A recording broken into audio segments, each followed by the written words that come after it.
Chapters 1 to 5 of First Love. Introductory. The party had long ago broken up.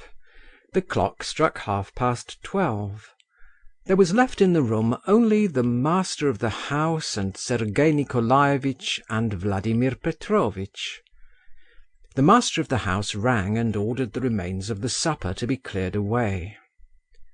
"And so it's settled," he observed, sitting back farther in his easy chair and lighting a cigar.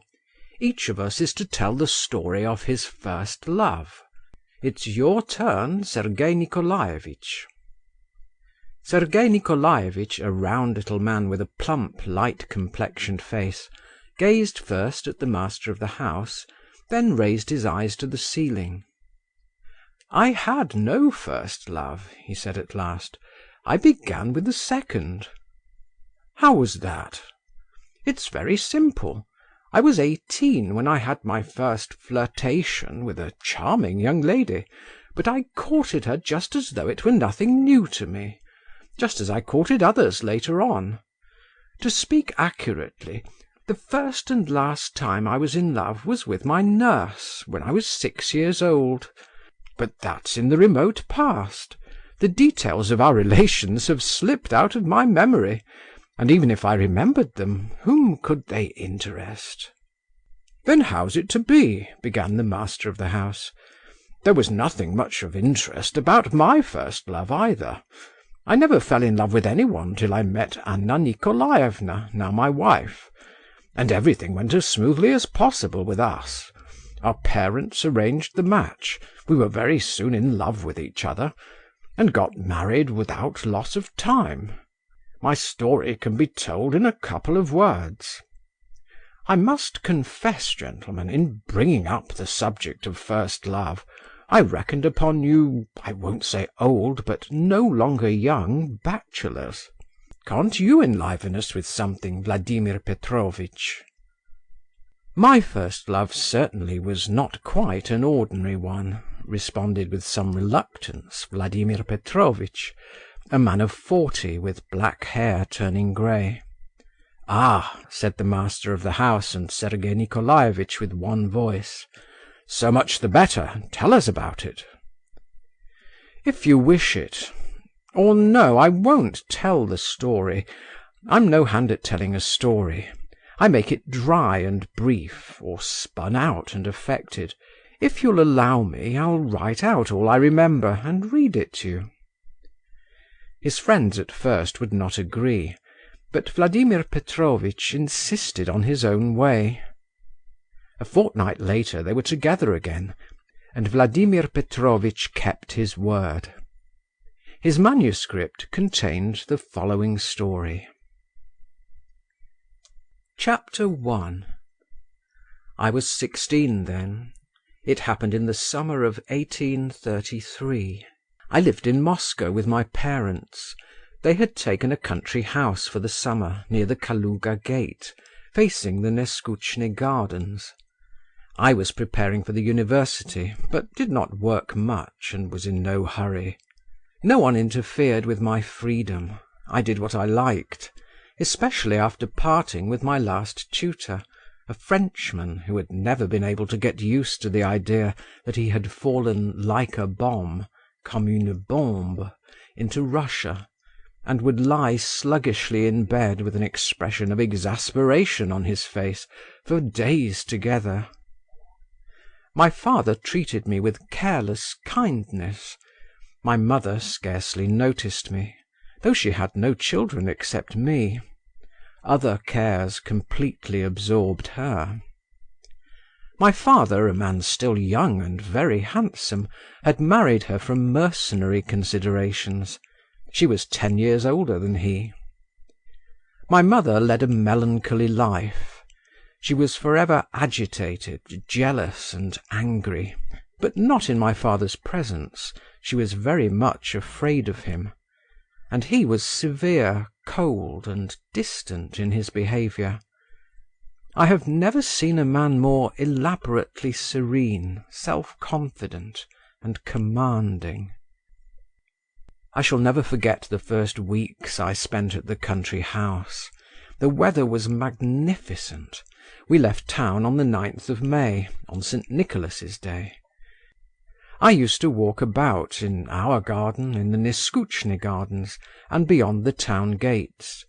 I would take some book with me, Keidanov's Course, for instance, but I rarely looked into it, and more often than anything declaimed verses aloud. I knew a great deal of poetry by heart. My blood was in a ferment, and my heart ached, so sweetly and absurdly. I was all hope and anticipation, was a little frightened of something, and full of wonder at everything, and was on the tiptoe of expectation. My imagination played continually, fluttering rapidly about the same fancies, like martins about a bell tower at dawn. I dreamed, was sad, even wept, but through the tears and through the sadness, inspired by a musical verse, or the beauty of evening, shot up like grass in spring the delicious sense of youth and effervescent life. I had a horse to ride.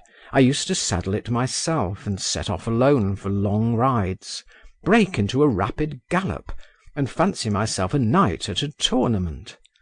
How gaily the wind whistled in my ears, or turning my face towards the sky, I would absorb its shining radiance and blue into my soul that opened wide to welcome it. I remember that at that time the image of woman, the vision of love, scarcely ever arose in definite shape in my brain. But in all I thought, in all I felt, lay hidden a half-conscious, shamefaced presentiment of something new, unutterably sweet, feminine. This presentiment, this expectation, permeated my whole being. I breathed in it. It coursed through my veins with every drop of blood. It was destined to be soon fulfilled. The place where we settled for the summer consisted of a wooden manor house with columns and 2 small lodges. In the lodge on the left there was a tiny factory for the manufacture of cheap wallpapers. I had more than once strolled that way to look at about a dozen thin and dishevelled boys with greasy smocks and warm faces, who were perpetually jumping onto wooden levers that pressed down the square blocks of the press, and so by the weight of their feeble bodies struck off the variegated patterns of the wallpapers. The lodge on the right stood empty and was to let. One day, 3 weeks after the 9th of May, the blinds in the windows of this lodge were drawn up.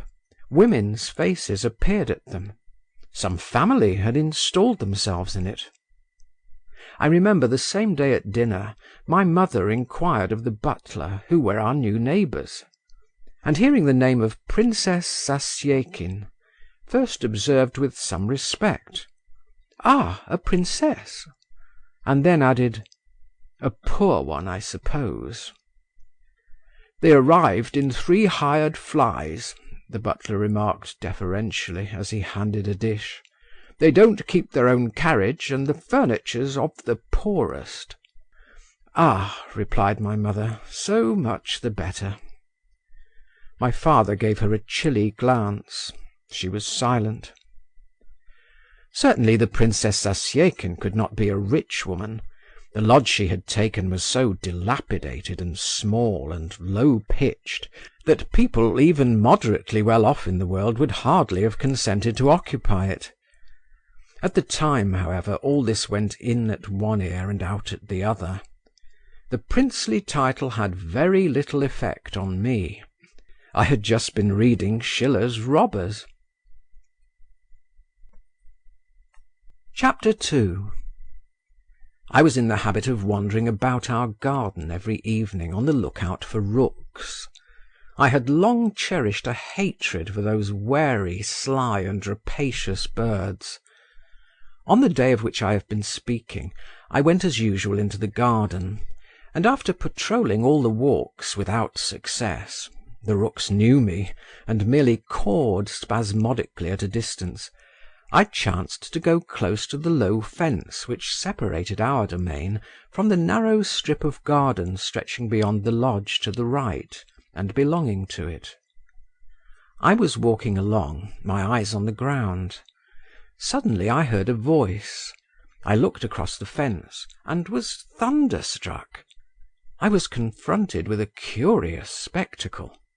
A few paces from me on the grass, between the green raspberry bushes, stood a tall, slender girl in a striped pink dress, with a white kerchief on her head. 4 young men were close round her, and she was slapping them by turns on the forehead with those small grey flowers, the name of which I don't know. Though they are well known to children, the flowers form little bags and burst open with a pop when you strike them against anything hard. The young men presented their foreheads so eagerly, and in the gestures of the girl (I saw her in profile) there was something so fascinating, imperious, caressing, mocking, and charming, that I almost cried out with admiration and delight, and would, I thought, have given everything in the world on the spot only to have had those exquisite fingers strike me on the forehead. My gun slipped onto the grass. I forgot everything. I devoured with my eyes the graceful shape and neck and lovely arms, and the slightly disordered fair hair under the white kerchief, and the half-closed clever eye, and the eyelashes, and the soft cheek beneath them. "Young man! Hey, young man!" said a voice suddenly near me. "Is it quite permissible to stare so at unknown young ladies?" I started. I was struck dumb. Near me, the other side of the fence, stood a man with close-cropped black hair, looking ironically at me. At the same instant the girl too turned towards me. I caught sight of big grey eyes in a bright mobile face, and the whole face suddenly quivered and laughed. There was a flash of white teeth, a droll lifting of the eyebrows. I crimsoned, picked up my gun from the ground, and, pursued by a musical but not ill-natured laugh, fled to my own room, flung myself on the bed, and hid my face in my hands. My heart was fairly leaping. I was greatly ashamed and overjoyed. I felt an excitement I had never known before. After a rest I brushed my hair, washed, and went downstairs to tea. The image of the young girl floated before me. My heart was no longer leaping, but was full of a sort of sweet oppression. "What's the matter?"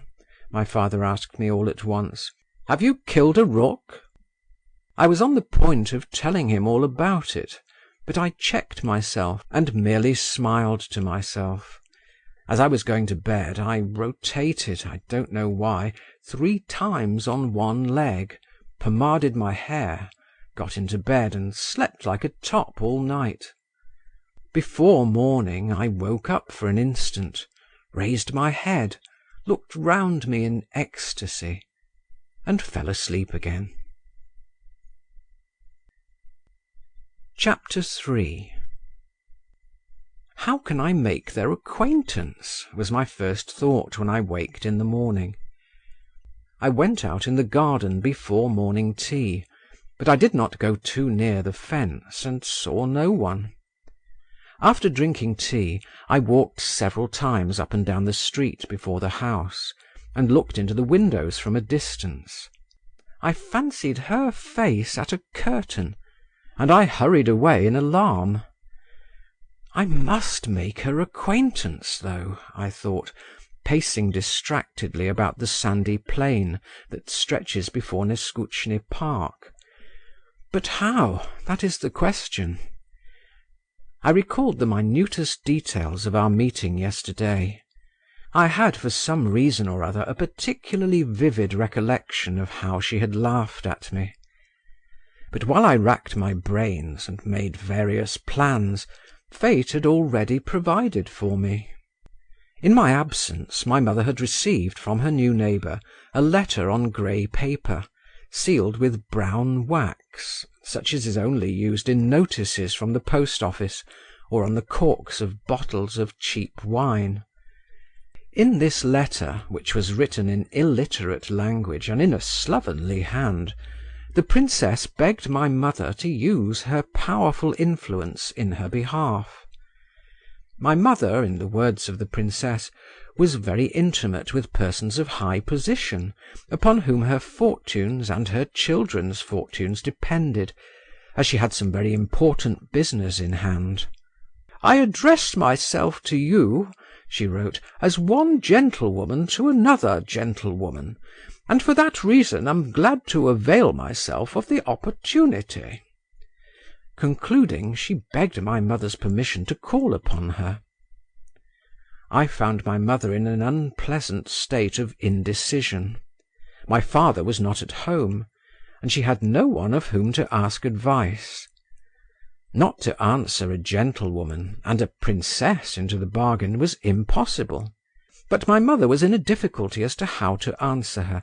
To write a note in French struck her as unsuitable, and Russian spelling was not a strong point with my mother herself, and she was aware of it and did not care to expose herself. She was overjoyed when I made my appearance, and at once told me to go round to the princess's and to explain to her by word of mouth that my mother would always be glad to do her excellency any service within her powers, and begged her to come to see her at 1 o'clock. This unexpectedly rapid fulfilment of my secret desires both delighted and appalled me. I made no sign, however, of the perturbation which came over me, and as a preliminary step went to my own room to put on a new necktie and tail-coat. At home I still wore short jackets and lay-down collars, much as I abominated them. Chapter 4.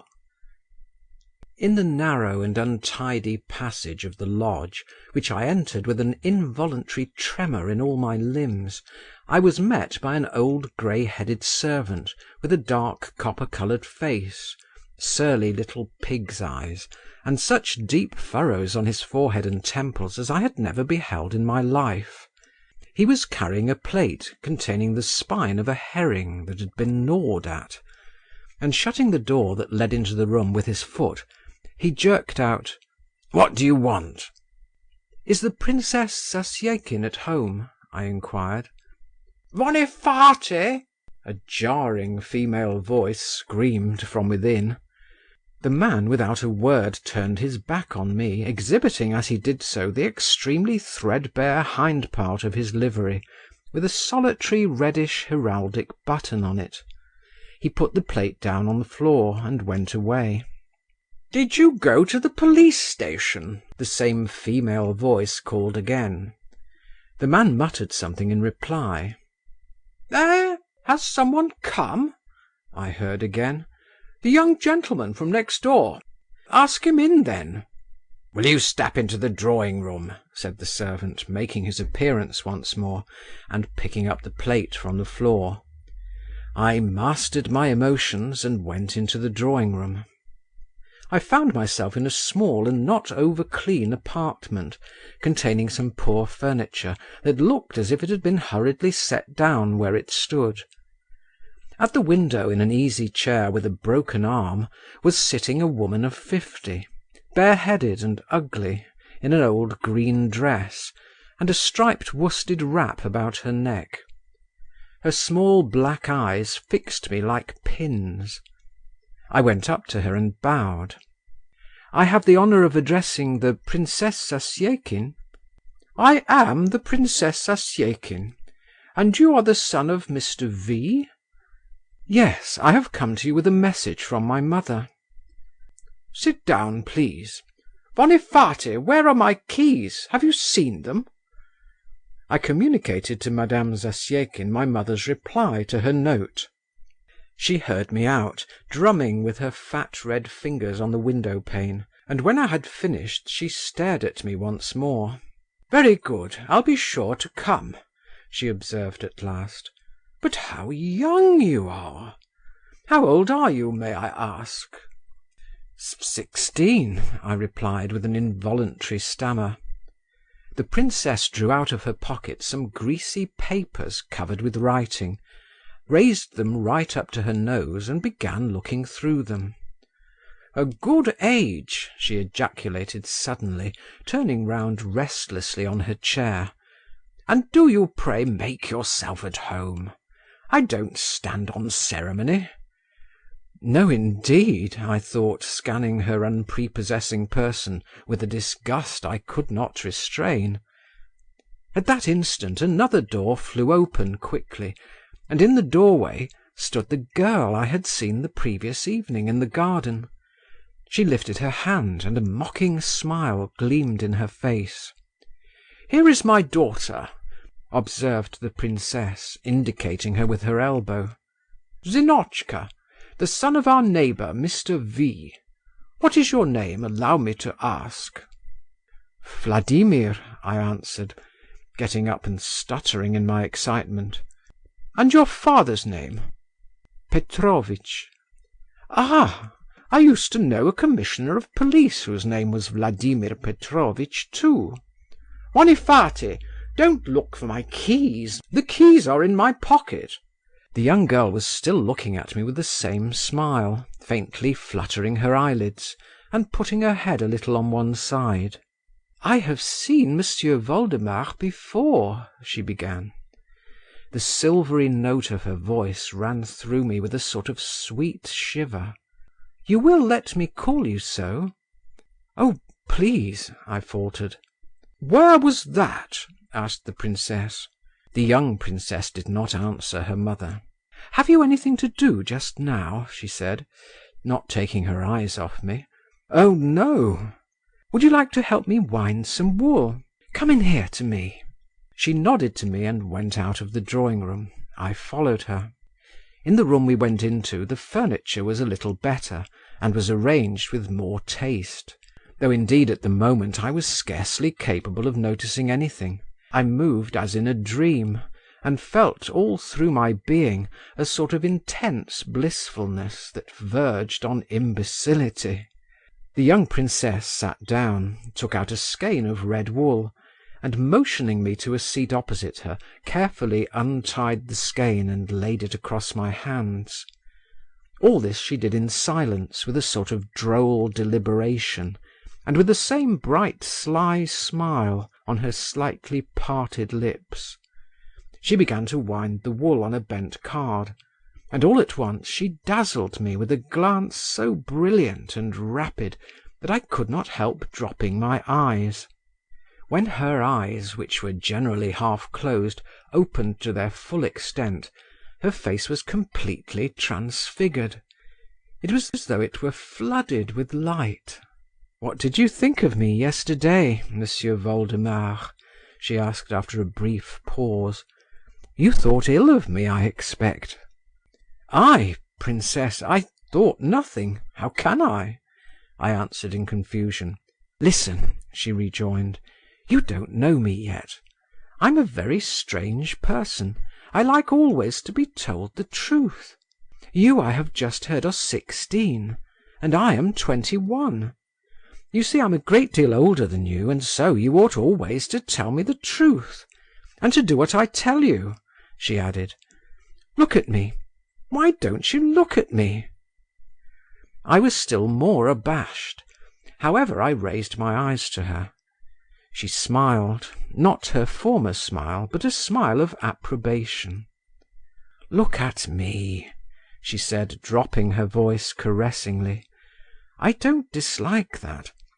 I like your face. I have a presentiment we shall be friends. But do you like me?" she added slyly. "Princess," I was beginning.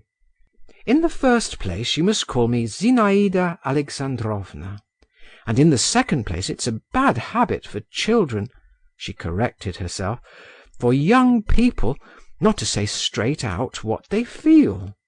That's all very well for grown-up people. You like me, don't you?" Though I was greatly delighted that she talked so freely to me, still I was a little hurt.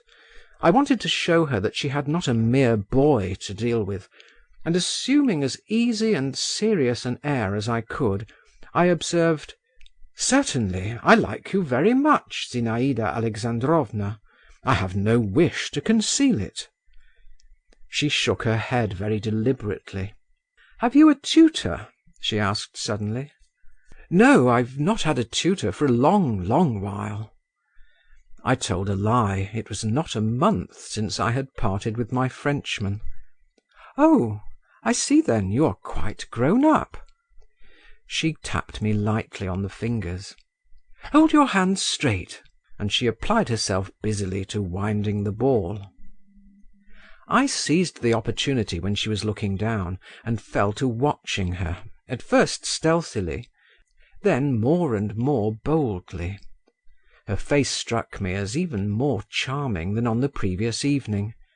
Everything in it was so delicate, clever, and sweet. She was sitting with her back to a window covered with a white blind. The sunshine, streaming in through the blind, shed a soft light over her fluffy golden curls, her innocent neck, her sloping shoulders, and tender, untroubled bosom. I gazed at her, and how dear and near she was already to me. It seemed to me I had known her a long while, and had never known anything, nor lived at all, till I met her. She was wearing a dark and rather shabby dress and an apron. I would gladly, I felt, have kissed every fold of that dress and apron. The tips of her little shoes peeped out from under her skirt. I could have bowed down in adoration to those shoes. And here I am sitting before her, I thought. I have made acquaintance with her.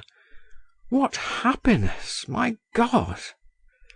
I could hardly keep from jumping up from my chair in ecstasy, but I only swung my legs a little, like a small child who has been given sweetmeats. I was as happy as a fish in water, and I could have stayed in that room forever, have never left that place.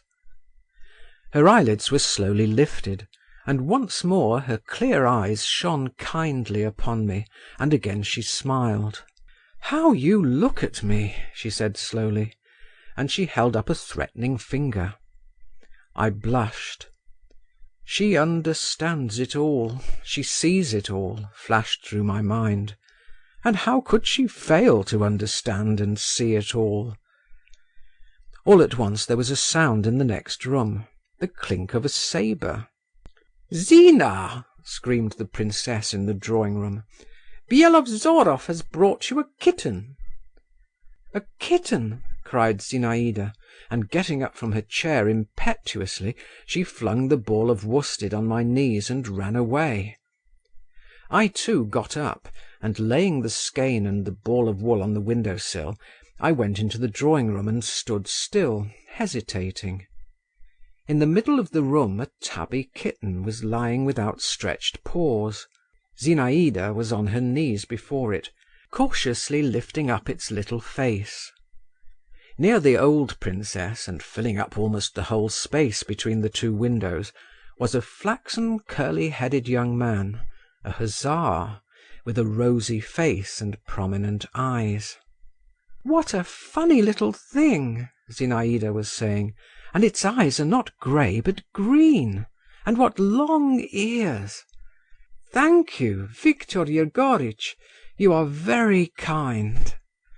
The hussar, in whom I recognized one of the young men I had seen the evening before, smiled and bowed with a clink of his spurs and a jingle of the chain of his sabre. "You were pleased to say yesterday that you wished to possess a tabby kitten with long ears, so I obtained it. Your word is law." And he bowed again. The kitten gave a feeble mew and began sniffing the ground.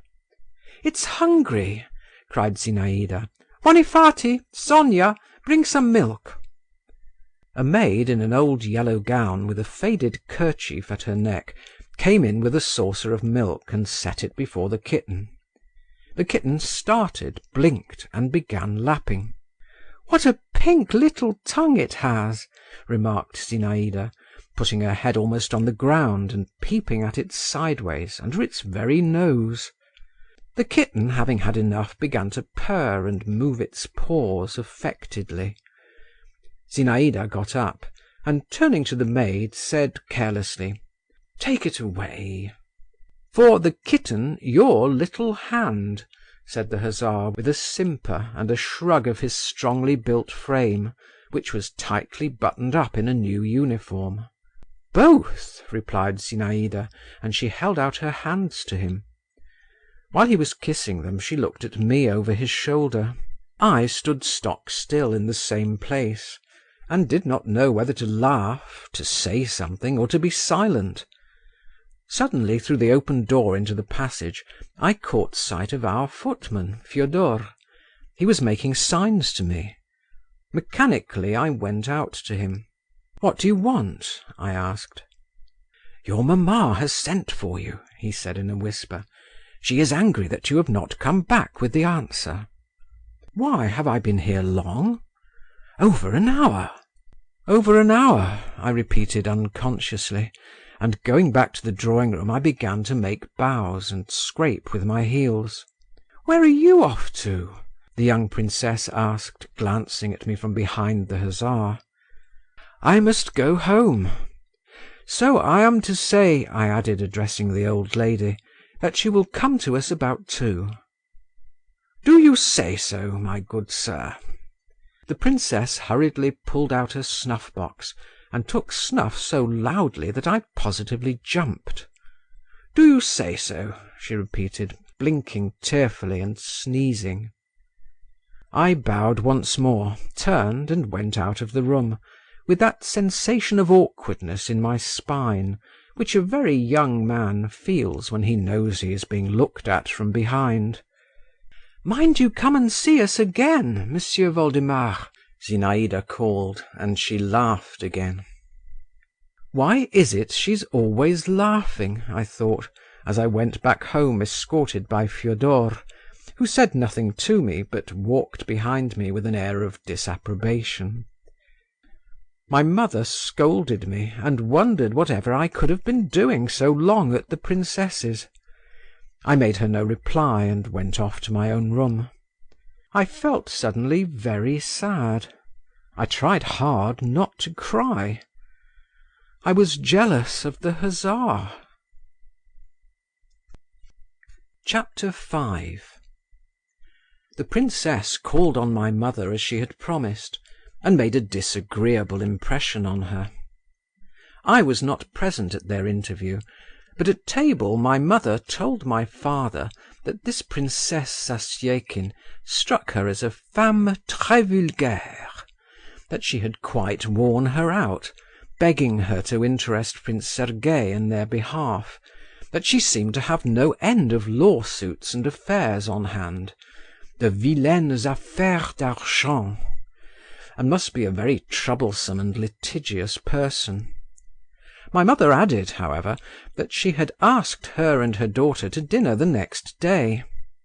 Hearing the word daughter, I buried my nose in my plate, for after all she was a neighbour and a person of title.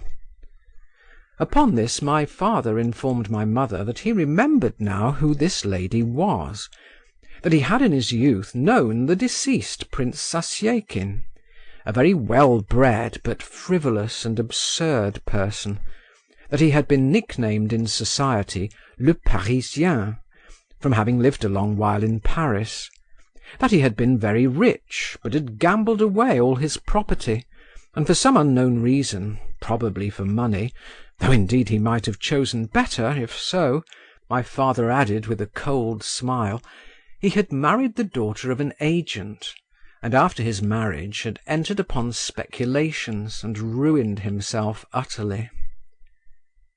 "If only she doesn't try to borrow money," observed my mother. "That's exceedingly possible," my father responded tranquilly. "Does she speak French?" "Very badly." It's of no consequence, anyway. I think you said you had asked the daughter, too.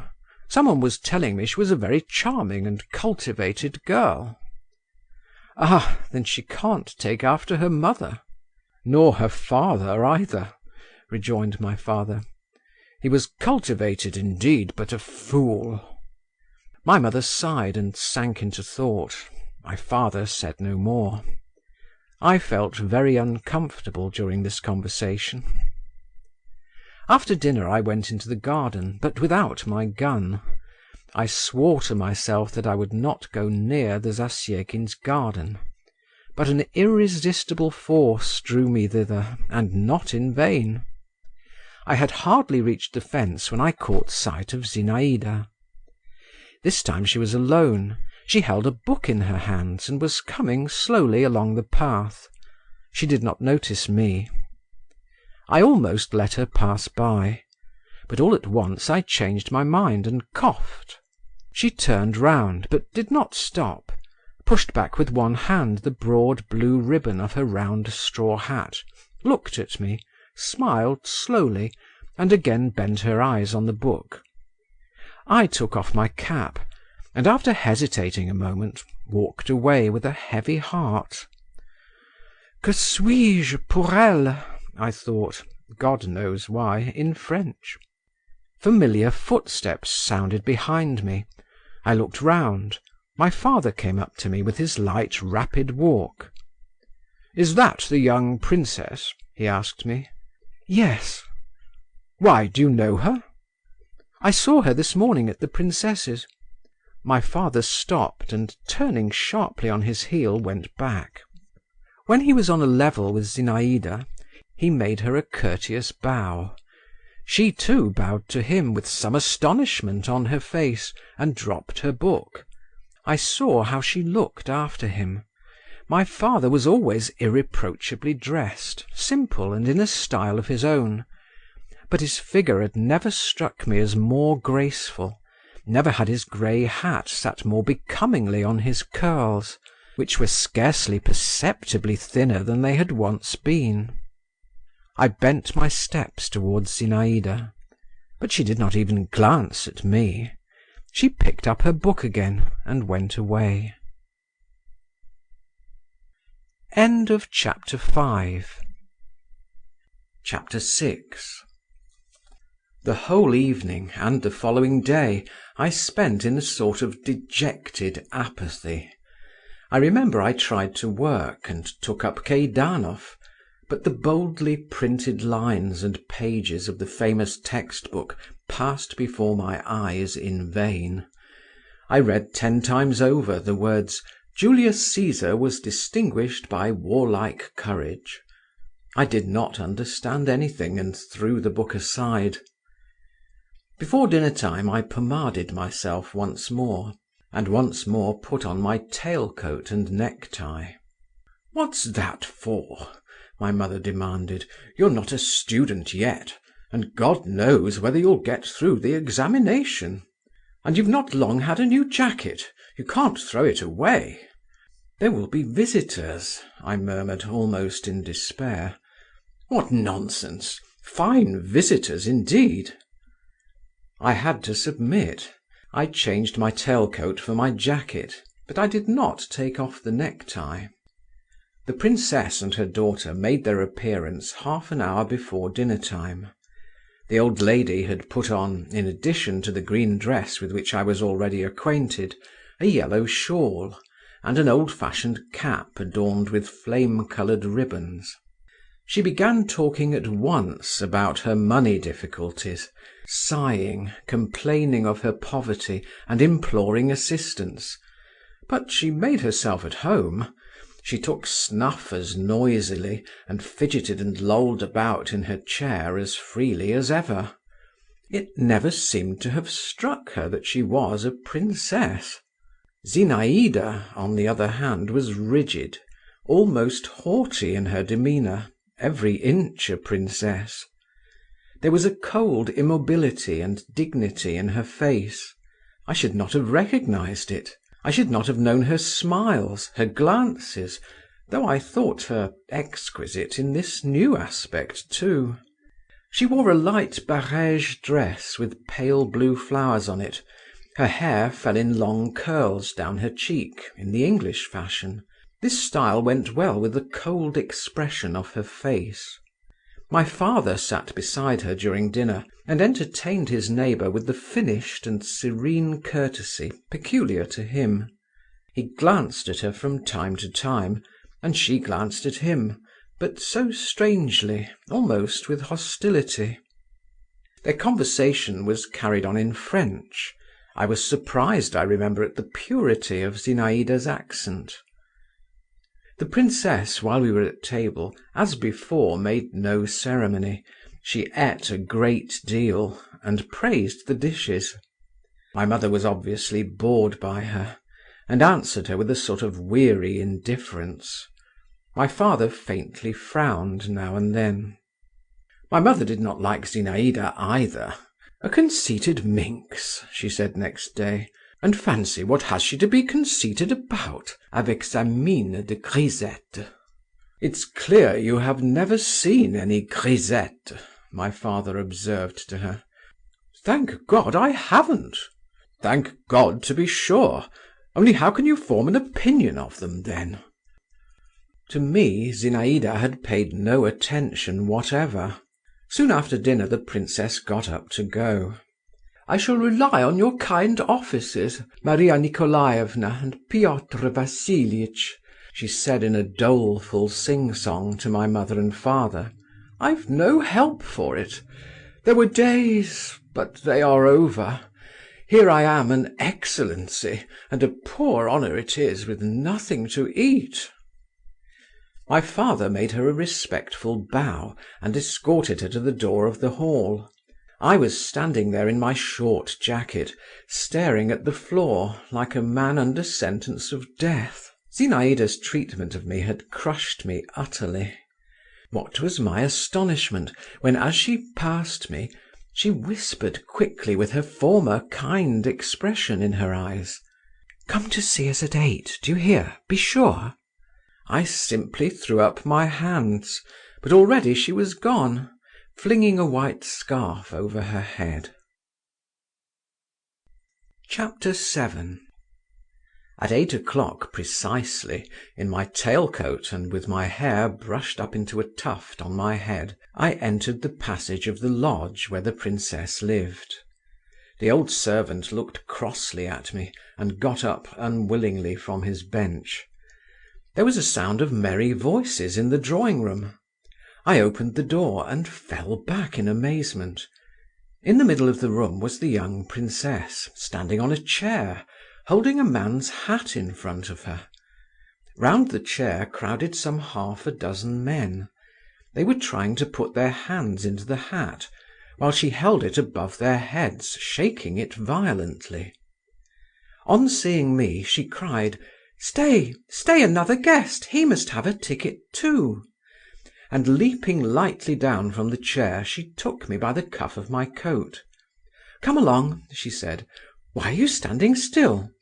Monsieur, let me make you acquainted. This is Monsieur Voldemar, the son of our neighbour. And this," she went on, addressing me, and indicating her guests in turn, "Count Malevsky, Dr. Lushin, Meidanov the poet, the retired Captain Nirmatsky, and Bielozorov the hussar, whom you've seen already. I hope you will be good friends." I was so confused that I did not even bow to anyone. In Dr. Lushin I recognized the dark man who had so mercilessly put me to shame in the garden. The others were unknown to me. "Count," continued Zinaïda, "write Monsieur Voldemar a ticket." "That's not fair," was objected in a slight Polish accent by the count, a very handsome and fashionably dressed brunette, with expressive brown eyes, a thin little white nose, and delicate little moustaches over a tiny mouth. "This gentleman has not been playing forfeits with us." "It's unfair," repeated in chorus Byelovzorov and the gentleman described as a retired captain. a man of 40, pockmarked to a hideous degree, curly-headed as a negro, round-shouldered, bandy-legged, and dressed in a military coat without epaulets, worn unbuttoned. "Write him a ticket, I tell you," repeated the young princess. "What's this mutiny? Monsieur Voldemar is with us for the first time, and there are no rules for him yet. It's no use grumbling. Write it. I wish it." The Count shrugged his shoulders, but bowed submissively, took the pen into his white ring-bedecked fingers, tore off a scrap of paper and wrote on it. "At least let us explain to Monsieur Voldemar what we are about," Lushin began in a sarcastic voice, "or else he will be quite lost. Do you see, young man, we are playing forfeits. The princess has to pay a forfeit, and the one who draws the lucky lot is to have the privilege of kissing her hand. Do you understand what I've told you?" I simply stared at him, and continued to stand still in bewilderment, while the young princess jumped up on the chair again, and again began waving the hat. They all stretched up to her, and I went after the rest. "Meidanov," said the princess to a tall young man with a thin face, little dim-sighted eyes, and exceedingly long black hair, "you as a poet ought to be magnanimous, and give up your number to Monsieur Voldemar, so that he may have 2 chances instead of 1. But Meidanov shook his head in refusal, and tossed his hair. After all the others I put my hand into the hat, and unfolded my lot. Heavens! What was my condition when I saw on it the word kiss? "Kiss!" I could not help crying aloud. "Bravo! He has won it!" the princess said quickly. "How glad I am!" She came down from the chair and gave me such a bright, sweet look that my heart bounded. "Are you glad?" she asked me. "Me?" I faltered. "Sell me your lot," Byelovzorov growled suddenly in my ear. "I'll give you 100 roubles." I answered the hussar with such an indignant look that Zinaïda clapped her hands, while Lushin cried, "He's a fine fellow! But as master of the ceremonies," he went on, "it's my duty to see that all the rules are kept. Monsieur Voldemar, go down on one knee, that is our regulation." Zinaïda stood in front of me, her head a little on one side, as though to get a better look at me. She held out her hand to me with dignity. A mist passed before my eyes. I meant to drop on one knee, sank on both, and pressed my lips to Zinaïda's fingers so awkwardly that I scratched myself a little with the tip of her nail. "Well done!" cried Lushin, and helped me to get up. The game of forfeits went on. Zinaïda sat me down beside her. She invented all sorts of extraordinary forfeits. She had among other things to represent a statue, and she chose as a pedestal the hideous Nirmatsky, told him to bow down in an arch and bend his head down on his breast. The laughter never paused for an instant. For me, a boy constantly brought up in the seclusion of a dignified manor-house, all this noise and uproar, this unceremonious, almost riotous gaiety, these relations with unknown persons, were simply intoxicating. My head went round as though from wine.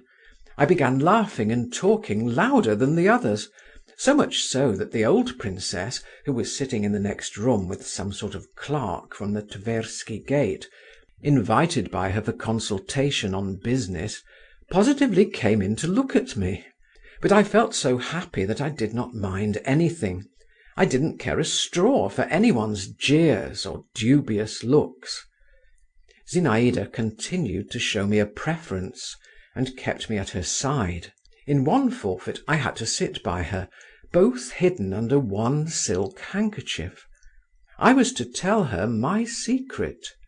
I remember our 2 heads being all at once in a warm, half-transparent, fragrant darkness, the soft, close brightness of her eyes in the dark, and the burning breath from her parted lips, and the gleam of her teeth and the ends of her hair tickling me and setting me on fire. I was silent. She smiled slyly and mysteriously, and at last whispered to me, "Well, what is it?" But I merely blushed and laughed, and turned away, catching my breath. We got tired of forfeits. We began to play a game with a string. My God, what were my transports when, for not paying attention, I got a sharp and vigorous slap on my fingers from her, and how I tried afterwards to pretend that I was absent-minded, and she teased me, and would not touch the hands I held out to her. What didn't we do that evening? We played the piano, and sang and danced, and acted a gipsy encampment. Nirmatsky was dressed up as a bear, and made to drink salt water. Count Malevsky showed us several sorts of card tricks, and finished after shuffling the cards by dealing himself all the trumps at whist, on which Lushin had the honour of congratulating him. Meidanov recited portions from his poem, The Manslayer (romanticism was at its height at this period), which he intended to bring out in a black cover with the title in blood-red letters. They stole the clerk's cap off his knee, and made him dance a Cossack dance by way of ransom for it. They dressed up old Vonifaty in a woman's cap, and the young princess put on a man's hat. I could not enumerate all we did. Only Byelovzorov kept more and more in the background, scowling and angry. Sometimes his eyes looked bloodshot, he flushed all over, and it seemed every minute as though he would rush out upon us and scatter us like shavings in all directions. But the young princess would glance at him and shake her finger at him, and he would retire into his corner again. We were quite worn out at last. Even the old princess, though she was ready for anything, as she expressed it, and no noise wearied her, felt tired at last, and longed for peace and quiet. At 12 o'clock at night supper was served, consisting of a piece of stale dry cheese and some cold turnovers of minced ham, which seemed to me more delicious than any pastry I had ever tasted. There was only one bottle of wine, and that was a strange one, a dark-coloured bottle with a wide neck, and the wine in it was of a pink hue. No one drank it, however. Tired out and faint with happiness, I left the lodge. At parting, Zinaïda pressed my hand warmly, and again smiled mysteriously. The night air was heavy and damp in my heated face. A storm seemed to be gathering. Black storm clouds grew and crept across the sky, their smoky outlines visibly changing. A gust of wind shivered restlessly in the dark trees, and somewhere far away on the horizon muffled thunder angrily muttered as it were to itself. I made my way up to my room by the back stairs. My old man-nurse was asleep on the floor, and I had to step over him. He waked up, saw me, and told me that my mother had again been very angry with me, and had wished to send after me again, but that my father had prevented her. I had never gone to bed without saying good night to my mother, and asking her blessing. There was no help for it now. I told my man that I would undress and go to bed by myself, and I put out the candle. But I did not undress and did not go to bed. I sat down on a chair and sat a long while as though spellbound. What I was feeling was so new and so sweet. I sat still, hardly looking round, and not moving, drew slow breaths, and only from time to time laughed silently at some recollection, or turned cold within at the thought that I was in love, that this was she, that this was love. Zinaïda's face floated slowly before me in the darkness, floated and did not float away. Her lips still wore the same enigmatic smile, her eyes watched me, a little from one side, with a questioning, dreamy, tender look, as at the instant of parting from her. At last I got up, walked on tiptoe to my bed, and without undressing laid my head carefully on the pillow, as though I were afraid by an abrupt movement to disturb what filled my soul. I lay down, but did not even close my eyes. Soon I noticed that faint glimmers of light of some sort were thrown continually into the room. I sat up and looked at the window. The window frame could be clearly distinguished from the mysteriously and dimly lighted panes. It is a storm, I thought, and a storm it really was, but it was raging so very far away that the thunder could not be heard. Only blurred, long, as it were branching gleams of lightning flashed continually over the sky. It was not flashing, though, so much as quivering and twitching like the wing of a dying bird. I got up, went to the window, and stood there till morning. The lightning never ceased for an instant. It was what is called among the peasants a sparrow night. I gazed at the dumb sandy plain, at the dark mass of the Neskutchny gardens, at the yellowish facades of the distant buildings, which seemed to quiver too at each faint flash. I gazed and could not turn away. These silent lightning flashes, these gleams, seemed in response to the secret silent fires which were aglow within me. Morning began to dawn. The sky was flushed in patches of crimson. As the sun came nearer, the lightning grew gradually paler and ceased. The quivering gleams were fewer and fewer, and vanished at last, drowned in the sobering positive light of the coming day. And my lightning flashes vanished too. I felt great weariness and peace. But Zinaïda's image still floated triumphant over my soul. But it too, this image, seemed more tranquil. Like a swan rising out of the reeds of a bog, it stood out from the other unbeautiful figures surrounding it, and as I fell asleep I flung myself before it in farewell, trusting adoration. Oh, sweet emotions, gentle harmony, goodness and peace of the softened heart, melting bliss of the first raptures of love. Where are they? Where are they? Chapter 8. The next morning, when I came down to tea, my mother scolded me. Less severely, however, than I had expected, and made me tell her how I had spent the previous evening. I answered her in few words, omitting many details, and tried to give the most innocent air to everything.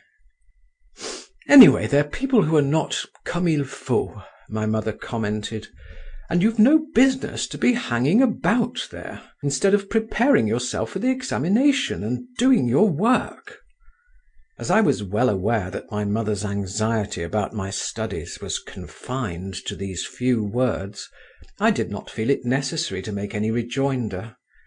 But after morning tea was over, my father took me by the arm, and turning into the garden with me, forced me to tell him all I had seen at the Zasyekins'. A curious influence my father had over me, and curious were the relations existing between us. He took hardly any interest in my education, but he never hurt my feelings. He respected my freedom. He treated me, if I may so express it, with courtesy. Only he never let me be really close to him. I loved him, I admired him. He was my ideal of a man. And heavens, how passionately devoted I should have been to him if I had not been continually conscious of his holding me off. But when he liked, he could almost instantaneously, by a single word, a single gesture, call forth an unbounded confidence in him. My soul expanded, I chattered away to him as to a wise friend, a kindly teacher. Then he as suddenly got rid of me, and again he was keeping me off, gently and affectionately, but still he kept me off.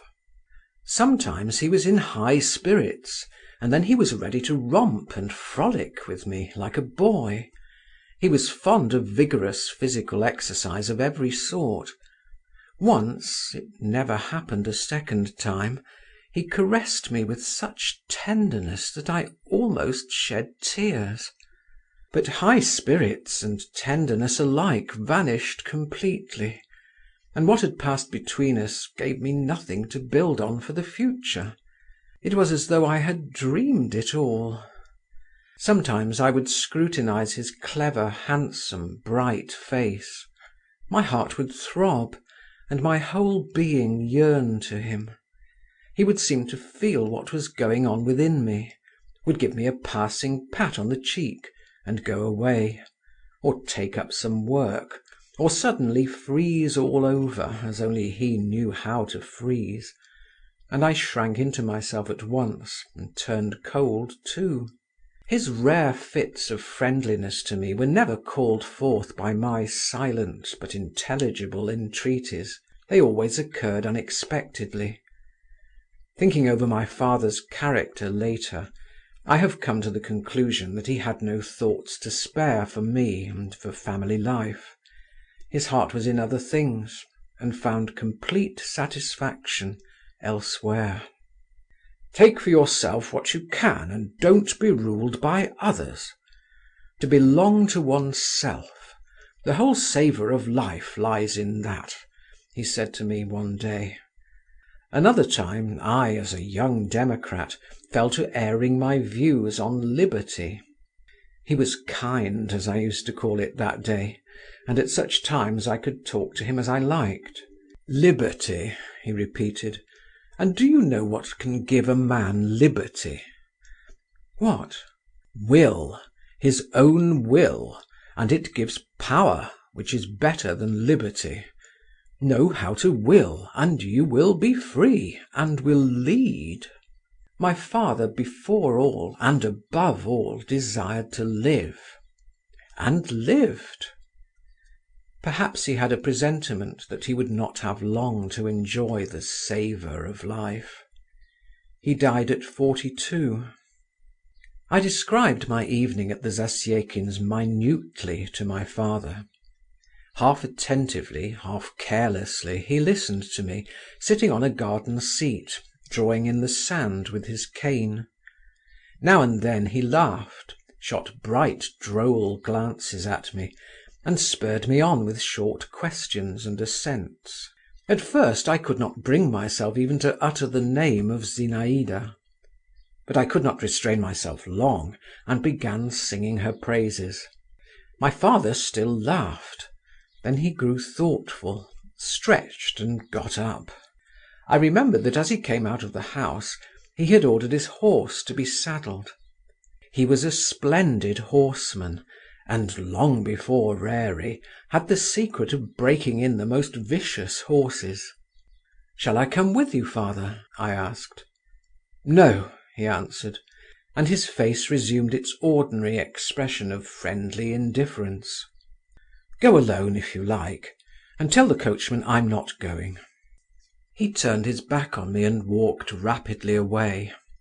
I looked after him. He disappeared through the gates. I saw his hat moving along beside the fence. He went into the Zasyekins. He stayed there not more than an hour, but then departed at once for the town, and did not return home till evening. After dinner I went myself to the Zasyekins. In the drawing-room I found only the old princess.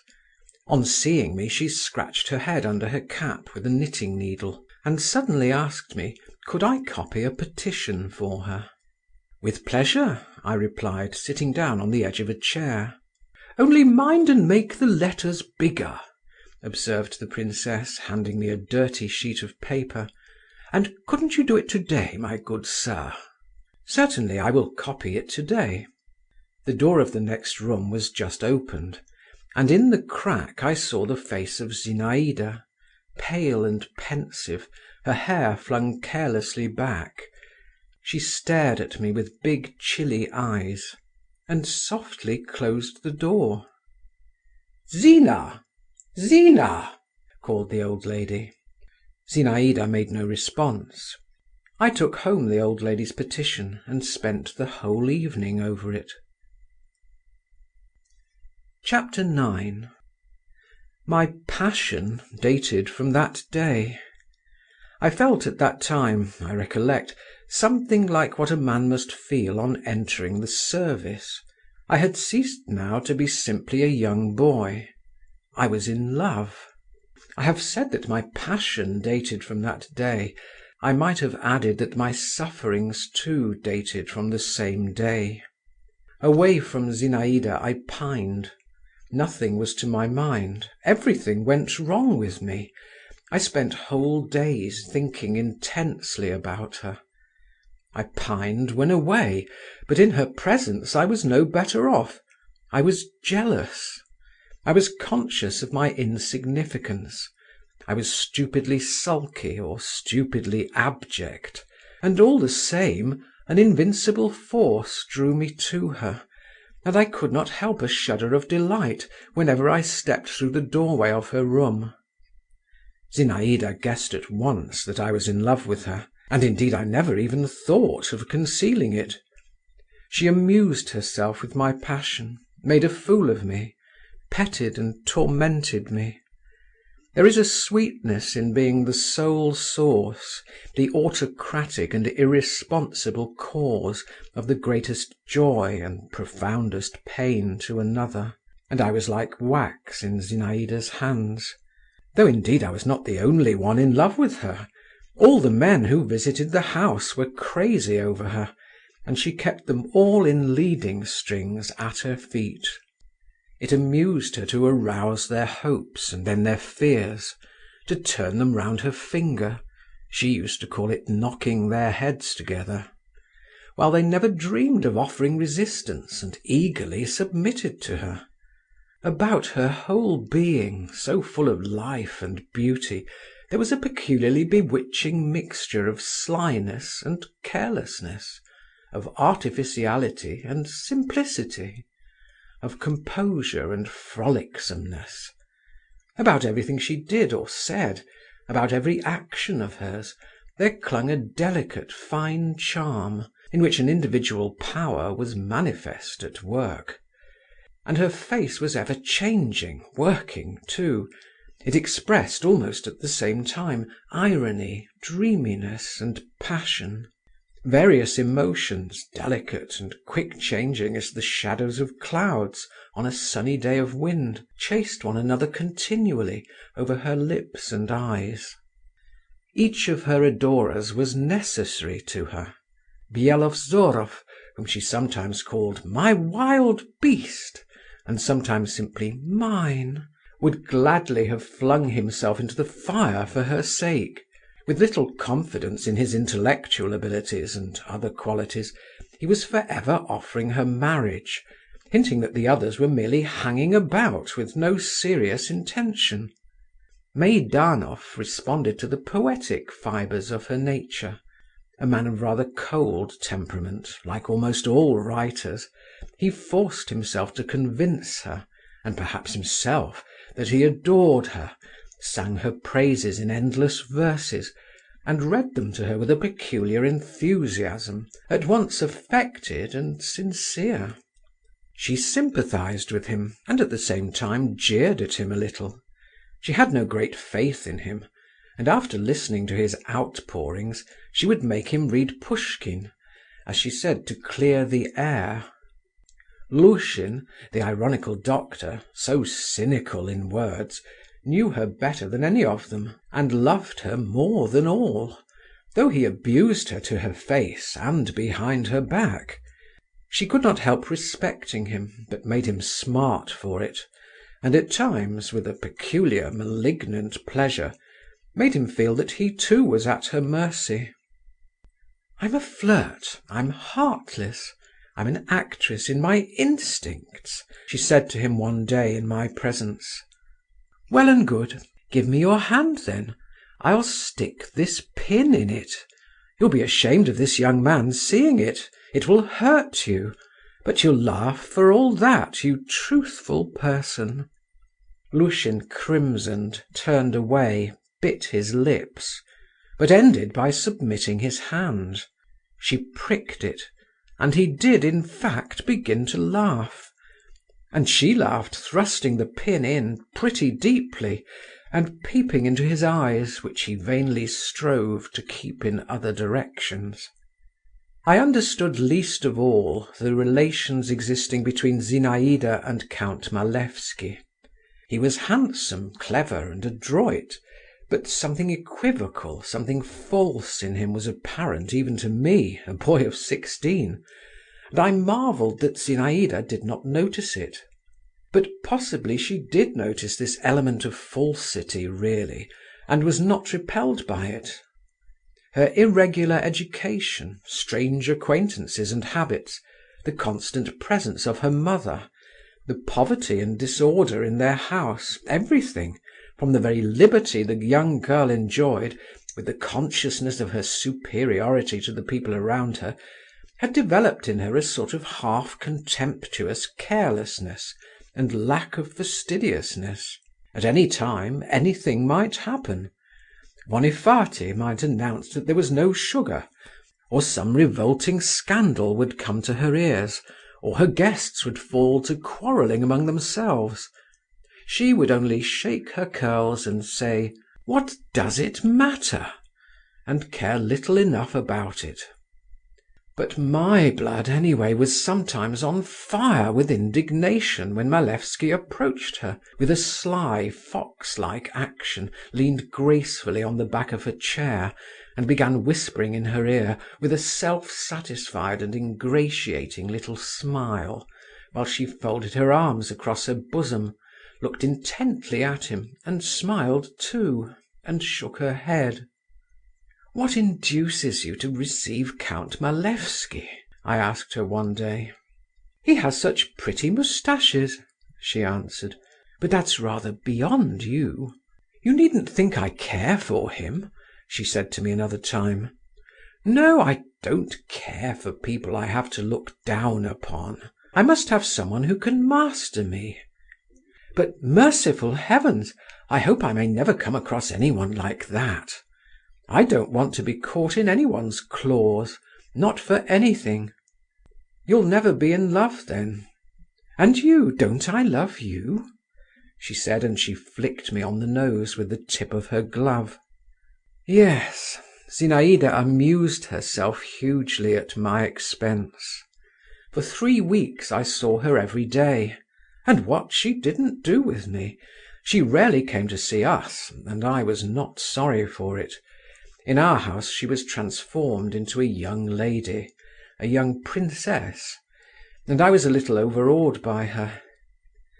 I was afraid of betraying myself before my mother. She had taken a great dislike to Zinaïda, and kept a hostile eye upon us. My father I was not so much afraid of. He seemed not to notice me. He talked little to her, but always with special cleverness and significance. I gave up working and reading. I even gave up walking about the neighbourhood and riding my horse. Like a beetle tied by the leg, I moved continually round and round my beloved little lodge. I would gladly have stopped there altogether, it seemed, but that was impossible. My mother scolded me, and sometimes Zinaïda herself drove me away. Then I used to shut myself up in my room, or go down to the very end of the garden, and climbing into what was left of a tall stone greenhouse, now in ruins, sit for hours with my legs hanging over the wall that looked onto the road, gazing and seeing nothing. White butterflies flitted lazily by me over the dusty nettles. A saucy sparrow settled not far off on the half-crumbling red brickwork and twittered irritably, incessantly twisting and turning and preening his tail feathers.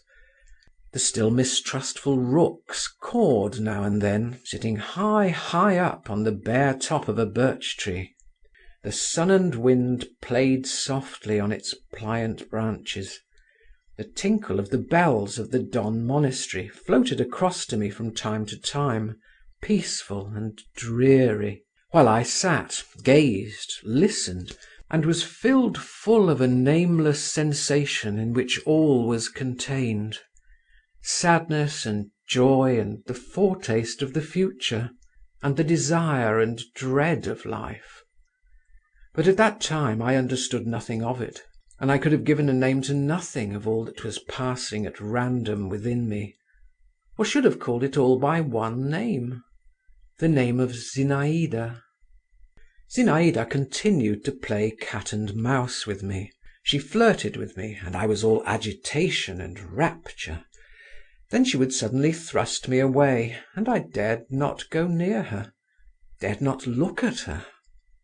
I remember she was very cold to me for several days together.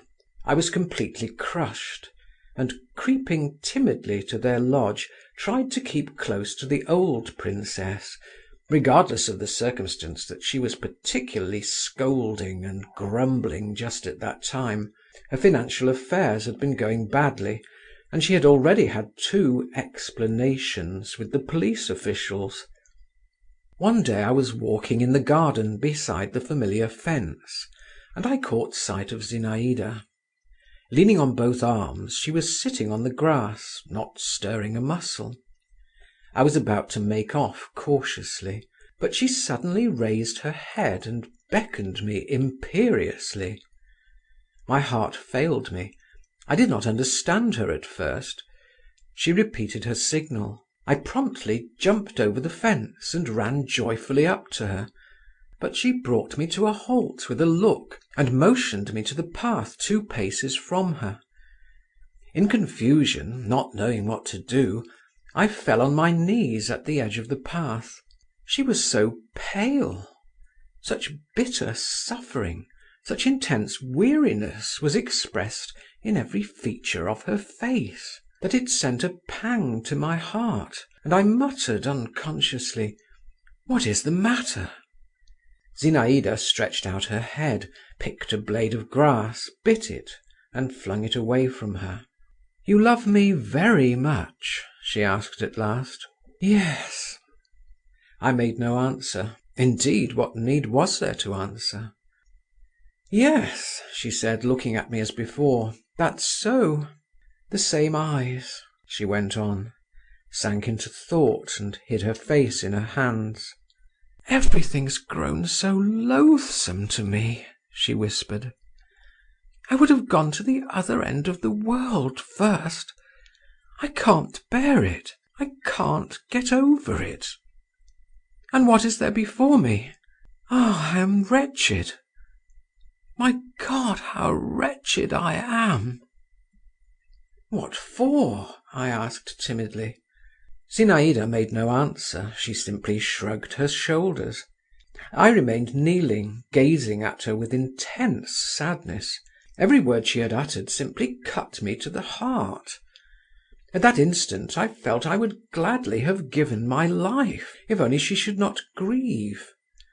I gazed at her, and though I could not understand why she was wretched, I vividly pictured to myself how, in a fit of insupportable anguish, she had suddenly come out into the garden and sunk to the earth, as though mown down by a scythe. It was all bright and green about her. The wind was whispering in the leaves of the trees, and swinging now and then a long branch of a raspberry bush over Zinaïda's head. There was a sound of the cooing of doves, and the bees hummed, flying low over the scanty grass. Overhead the sun was radiantly blue, while I was so sorrowful. "Read me some poetry," said Zinaïda in an undertone, and she propped herself on her elbow. I like your reading poetry. You read it in sing-song, but that's no matter, that comes of being young. Read me On the Hills of Georgia. Only sit down first." I sat down and read On the Hills of Georgia. "That the heart cannot choose but love," repeated Zinaïda. "That's where poetry's so fine. It tells us what is not, and what's not only better than what is, but much more like the truth. Cannot choose but love. It might not want to, but it can't help it." She was silent again. Then all at once she started and got up. "Come along. Meidanov's indoors with mamma. He brought me his poem. But I deserted him. His feelings are hurt too now." "I can't help it. You'll understand it all some day. Only don't be angry with me."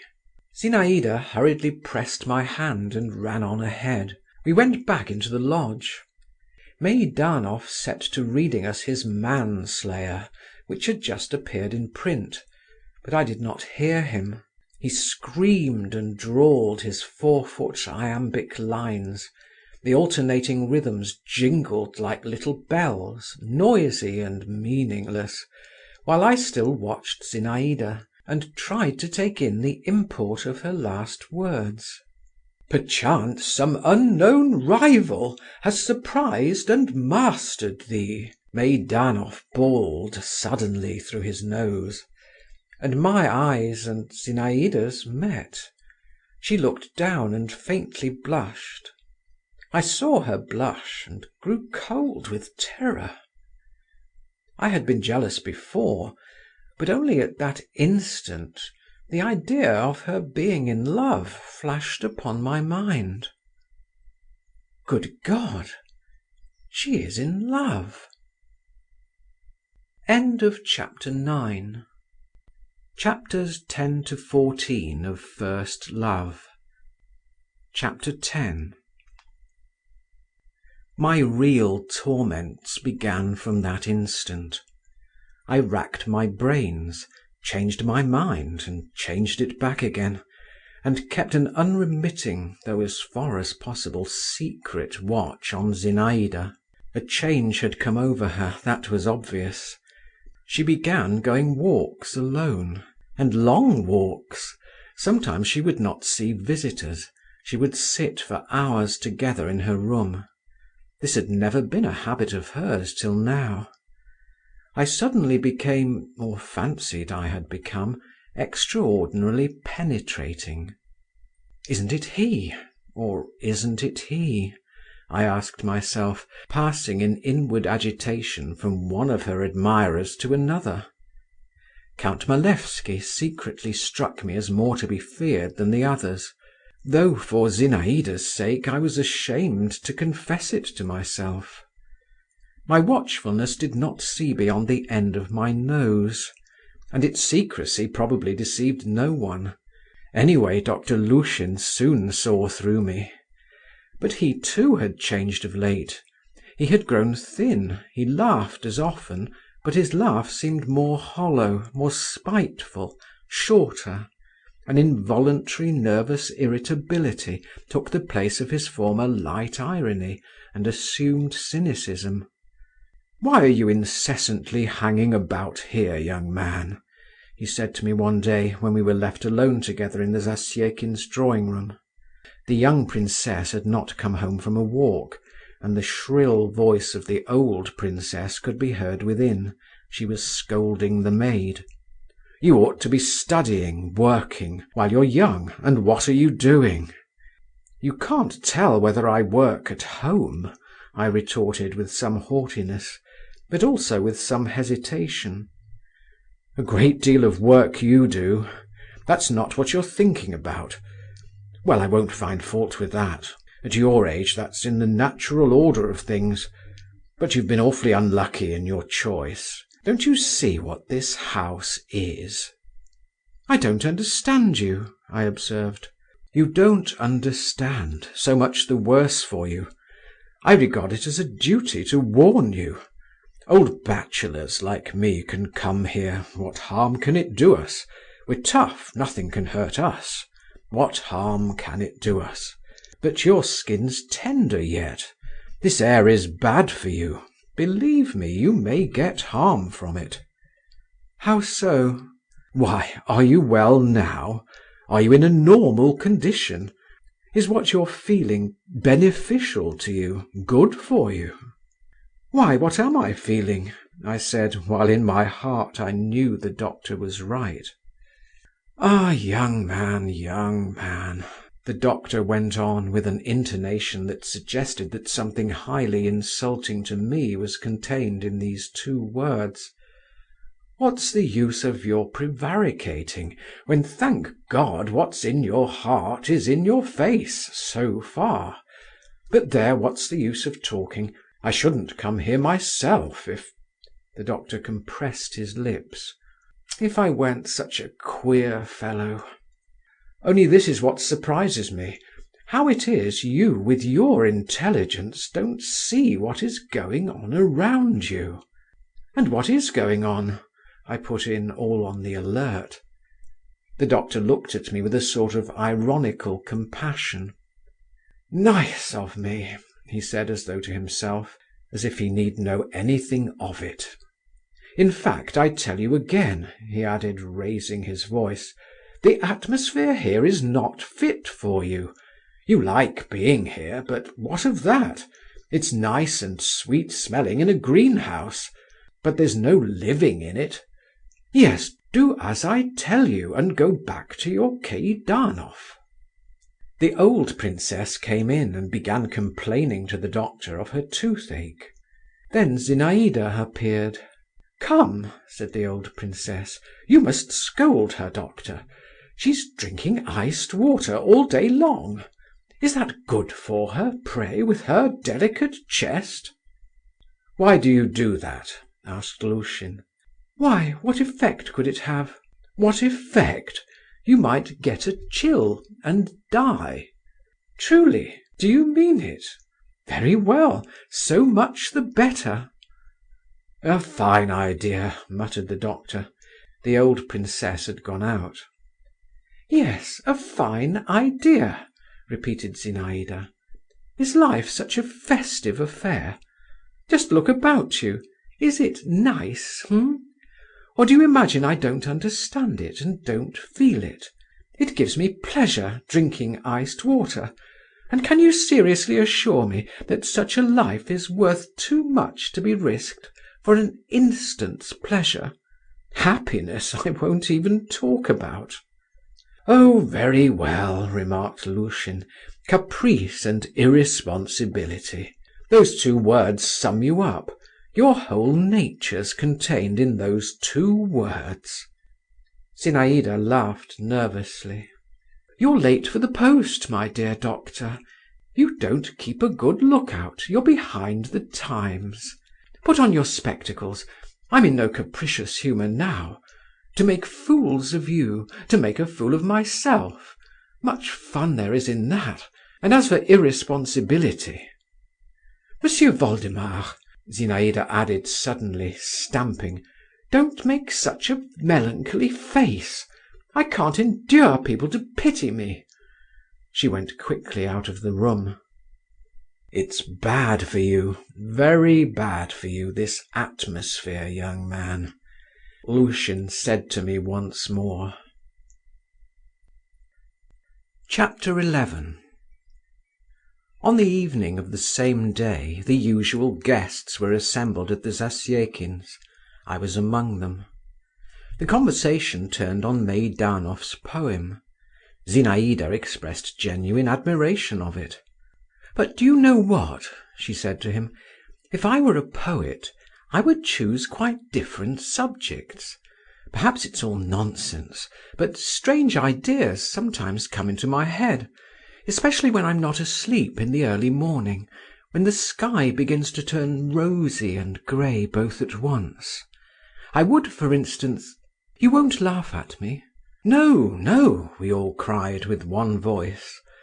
"I would describe," she went on, folding her arms across her bosom and looking away, A whole company of young girls at night, in a great boat on a silent river. The moon is shining, and they are all in white, and wearing garlands of white flowers, and singing, you know, something in the nature of a hymn." I see, go on," Meidanov commented with dreamy significance. "All of a sudden, loud clamour, laughter, torches, tambourines on the bank. It's a troupe of bacchantes, dancing with songs and cries. It's your business to make a picture of it, Mr. Poet. Only I should like the torches to be red and to smoke a great deal, and the bacchantes' eyes to gleam under their wreaths, and the wreaths to be dusky.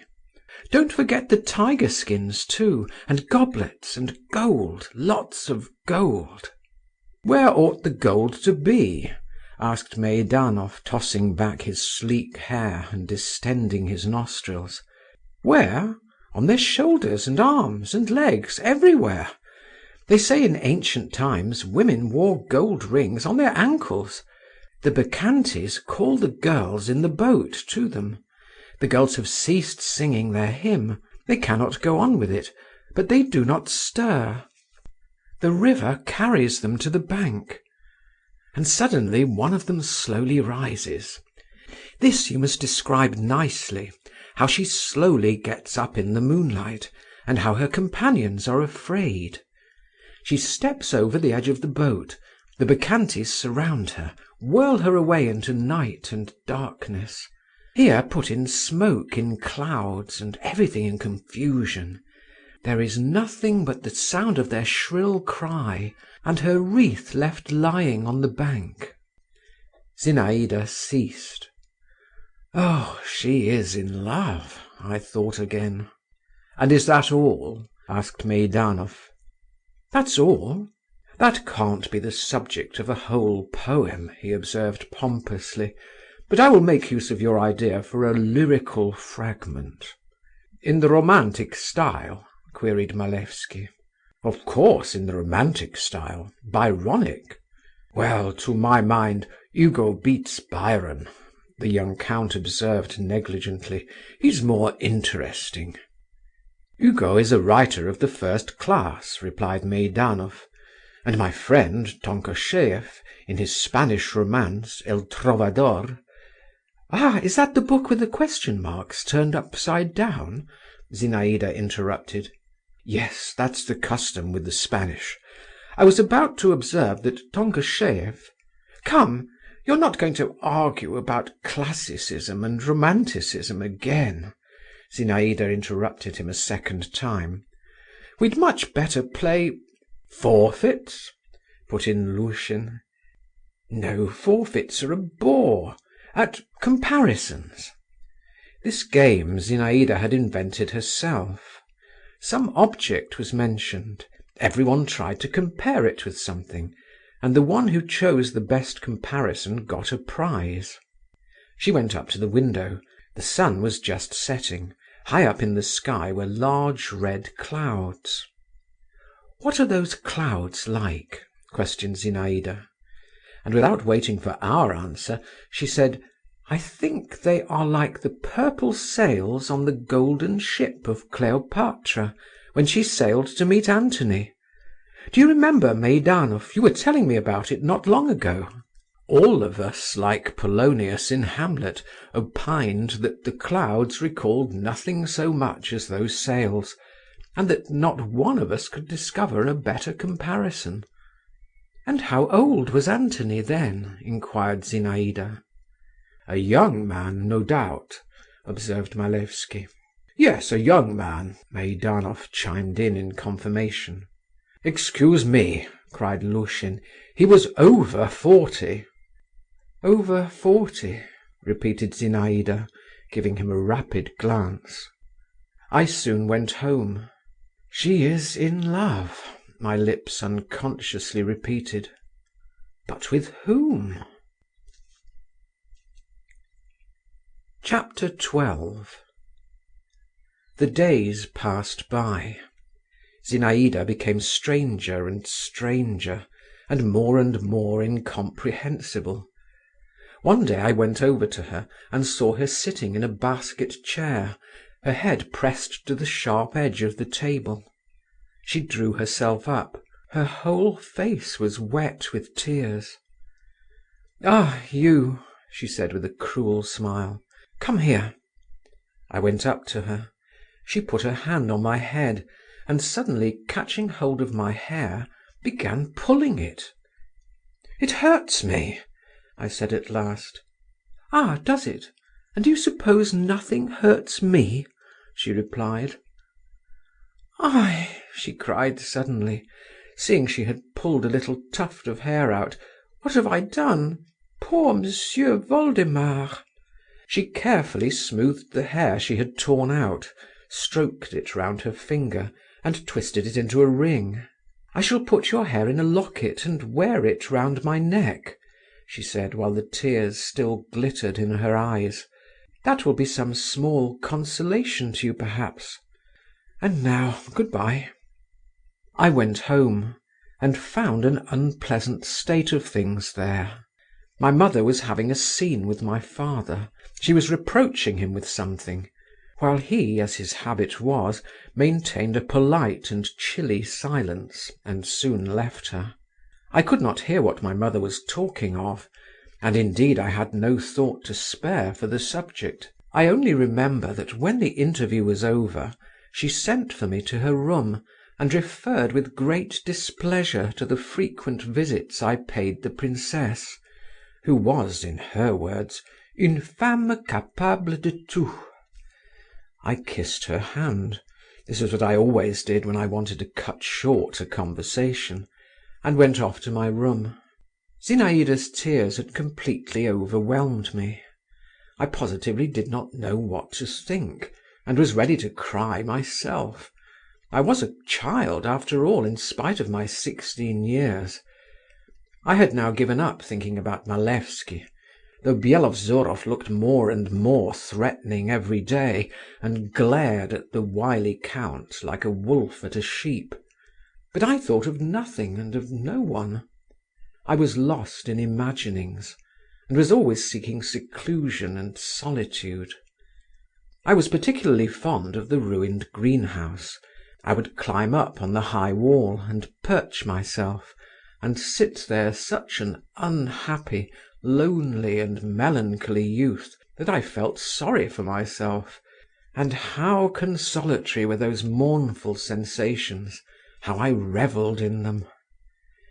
One day I was sitting on the wall looking into the distance and listening to the ringing of the bells. Suddenly something floated up to me, not a breath of wind and not a shiver, but as it were a whiff of fragrance, as it were a sense of someone's being near. I looked down. Below on the path, in a light greyish gown, with a pink parasol on her shoulder, was Zinaïda, hurrying along. She caught sight of me, stopped, and pushing back the brim of her straw hat, she raised her velvety eyes to me. "What are you doing up there at such a height?" she asked me with a rather queer smile. "Come," she went on, "you always declare you love me. Jump down into the road to me, if you really do love me." Zinaïda had hardly uttered those words when I flew down, just as though someone had given me a violent push from behind. The wall was about 14 feet high. I reached the ground on my feet, but the shock was so great that I could not keep my footing. I fell down, and for an instant fainted away. When I came to myself again, without opening my eyes, I felt Zinaïda beside me. "My dear boy," she was saying, bending over me, and there was a note of alarmed tenderness in her voice. "How could you do it, dear? How could you obey? You know I love you. Get up." Her bosom was heaving close to me, her hands were caressing my head, and suddenly, what were my emotions at that moment, her soft fresh lips began covering my face with kisses. They touched my lips. But then Zinaïda probably guessed by the expression of my face that I had regained consciousness, though I still kept my eyes closed. and rising rapidly to her feet, she said, "Come, get up. Naughty boy, silly! Why are you lying in the dust?" I got up. "Give me my parasol," said Zinaïda. "I threw it down somewhere, and don't stare at me like that. What ridiculous nonsense! You're not hurt, are you? Stung by the nettles, I dare say. Don't stare at me, I tell you." "But he doesn't understand, he doesn't answer," she added as though to herself. "Go home, Monsieur Voldemar, brush yourself, and don't dare to follow me, or I shall be angry, and never again." She did not finish her sentence, but walked rapidly away, while I sat down by the side of the road. My legs would not support me. The nettles had stung my hands, my back ached, and my head was giddy. But the feeling of rapture I experienced then has never come a second time in my life. It turned to a sweet ache in all my limbs, and found expression at last in joyful hops and skips and shouts. Yes, I was still a child. Chapter 13. I was so proud and light-hearted all that day. I so vividly retained on my face the feeling of Zinaïda's kisses.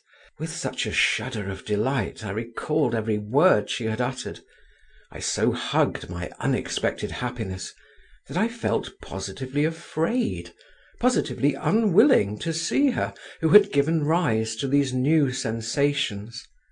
It seemed to me that now I could ask nothing more of fate, that now I ought to go and draw a deep last sigh and die.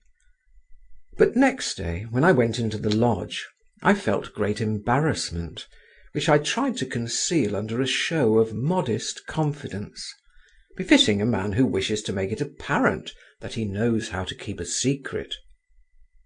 Zinaïda received me very simply, without any emotion. She simply shook her finger at me and asked me whether I wasn't black and blue.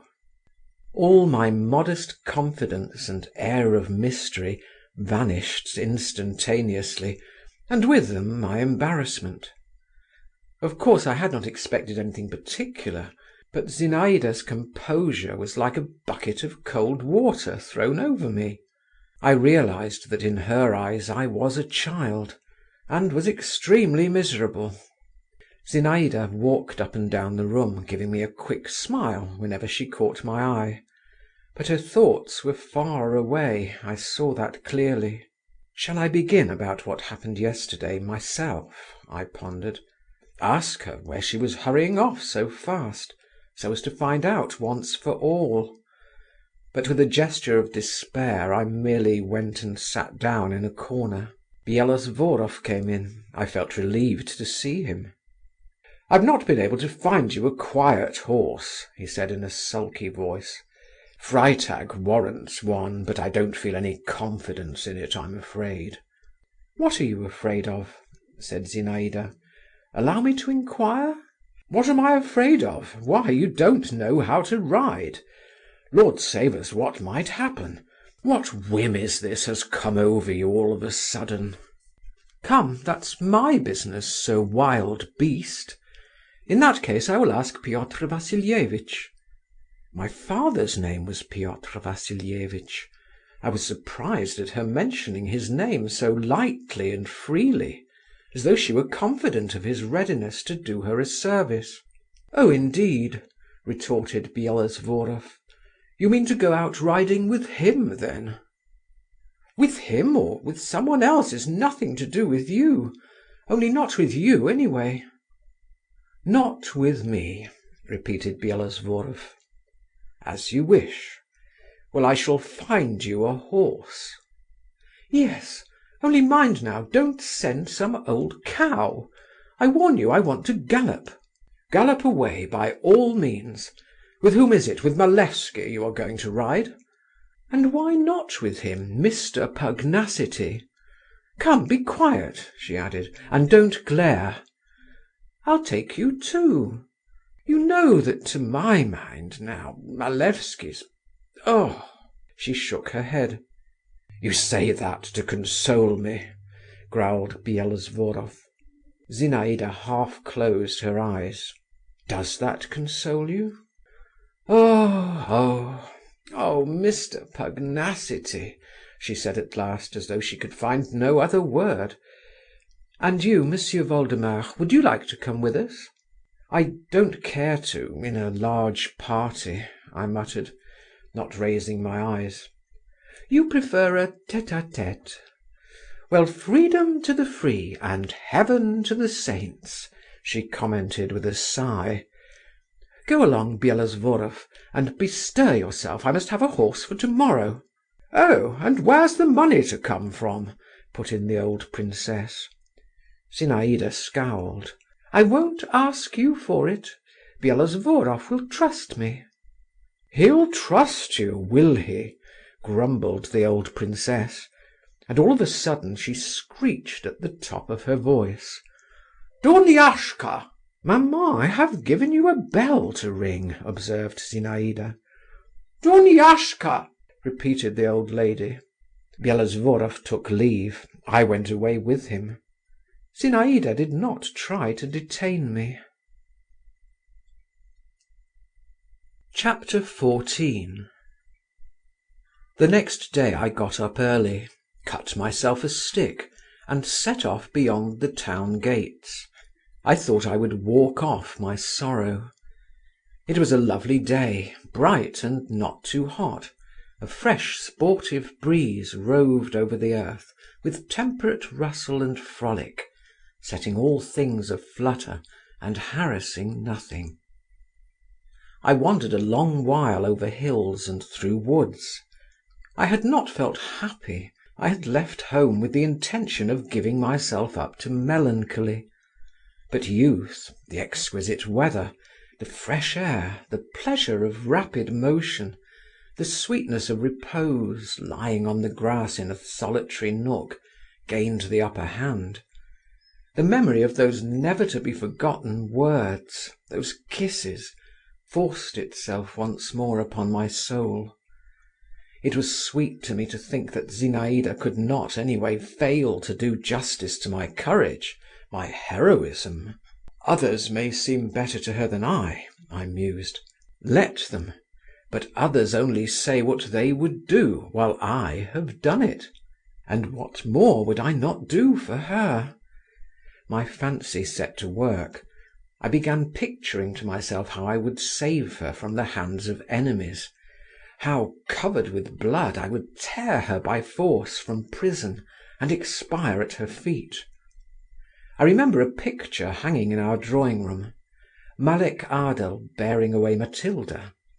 But at that point my attention was absorbed by the appearance of a speckled woodpecker, who climbed busily up the slender stem of a birch-tree and peeped out uneasily from behind it, first to the right, then to the left, like a musician behind the bass-viol.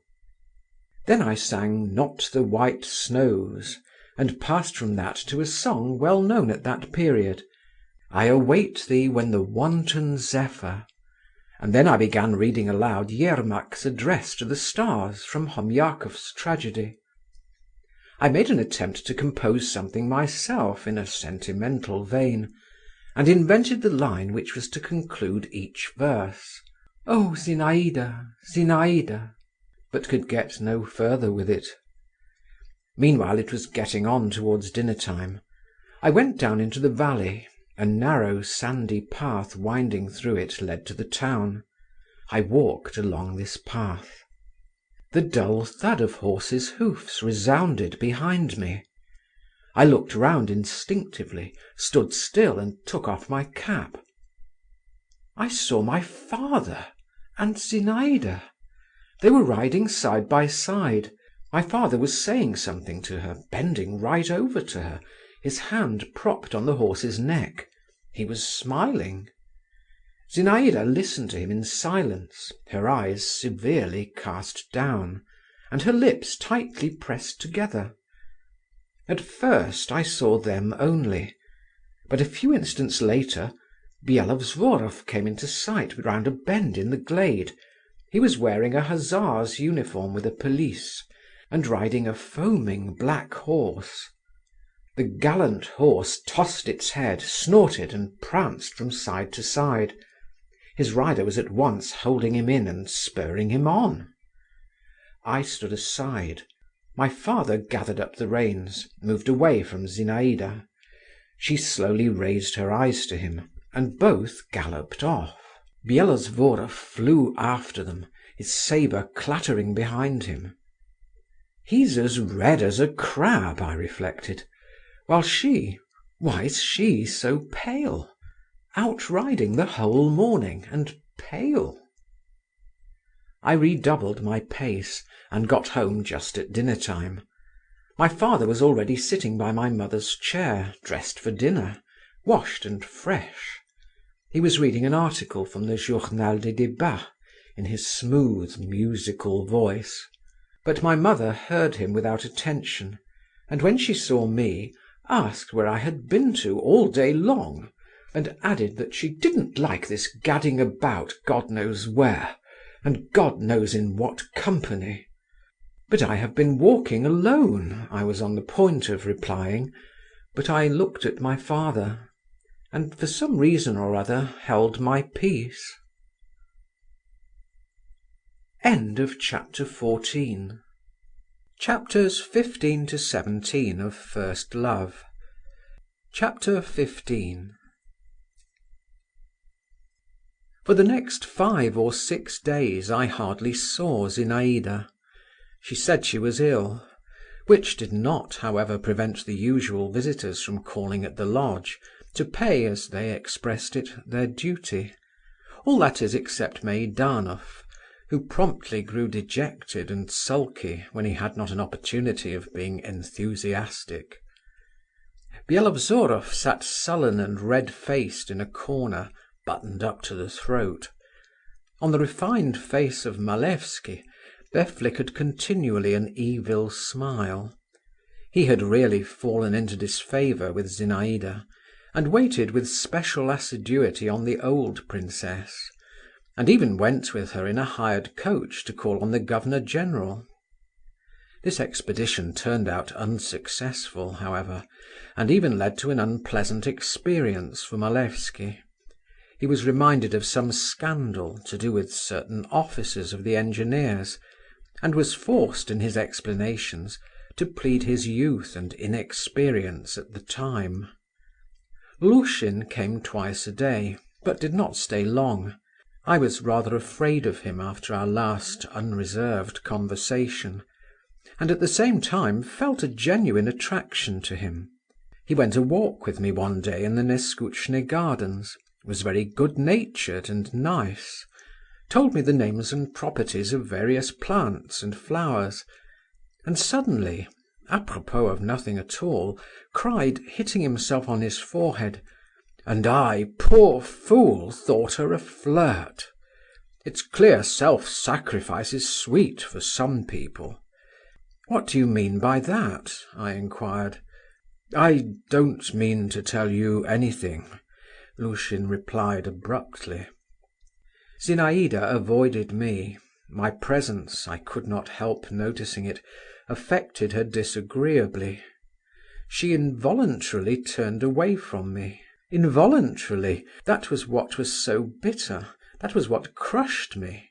But there was no help for it, and I tried not to cross her path, and only to watch her from a distance, in which I was not always successful.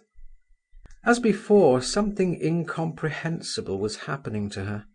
Her face was different, she was different altogether. I was specially struck by the change that had taken place in her one warm, still evening. I was sitting on a low garden bench under a spreading elder bush. I was fond of that nook. I could see from there the window of Zinaïda's room. I sat there, over my head a little bird was busily hopping about in the darkness of the leaves. A grey cat, stretching herself at full length, crept warily about the garden, and the first beetles were heavily droning in the air, which was still clear, though it was not light. I sat and gazed at the window, and waited to see if it would open. It did open, and Zinaïda appeared at it. She had on a white dress, and she herself, her face, shoulders, and arms, were pale to whiteness. She stayed a long while without moving, and looked out straight before her from under her knitted brows. I had never known such a look on her. Then she clasped her hands tightly, raised them to her lips, to her forehead, and suddenly pulling her fingers apart, she pushed back her hair behind her ears, tossed it, and with a sort of determination nodded her head, and slammed to the window. 3 days later she met me in the garden. I was turning away, but she stopped me of herself. "Give me your arm," she said to me with her old affectionateness. "It's a long while since we have had a talk together." I stole a look at her. Her eyes were full of a soft light, and her face seemed, as it were, smiling through a mist. "Are you still not well?" I asked her. "No, that's all over now," she answered, and she picked a small red rose. "I am a little tired, but that too will pass off." "And will you be as you used to be again?" I asked.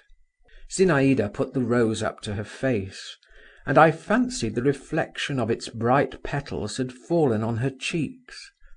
"Why, am I changed?" she questioned me. "Yes, you are changed," I answered in a low voice. "I have been cold to you, I know," began Zinaïda, "but you mustn't pay attention to that. I couldn't help it. Come, why talk about it?" "You don't want me to love you, that's what it is," I cried gloomily, in an involuntary outburst. "No, love me, but not as you did." "How then?" "Let us be friends. Come now." Zinaïda gave me the rose to smell. "Listen, you know I'm much older than you. I might be your aunt, really.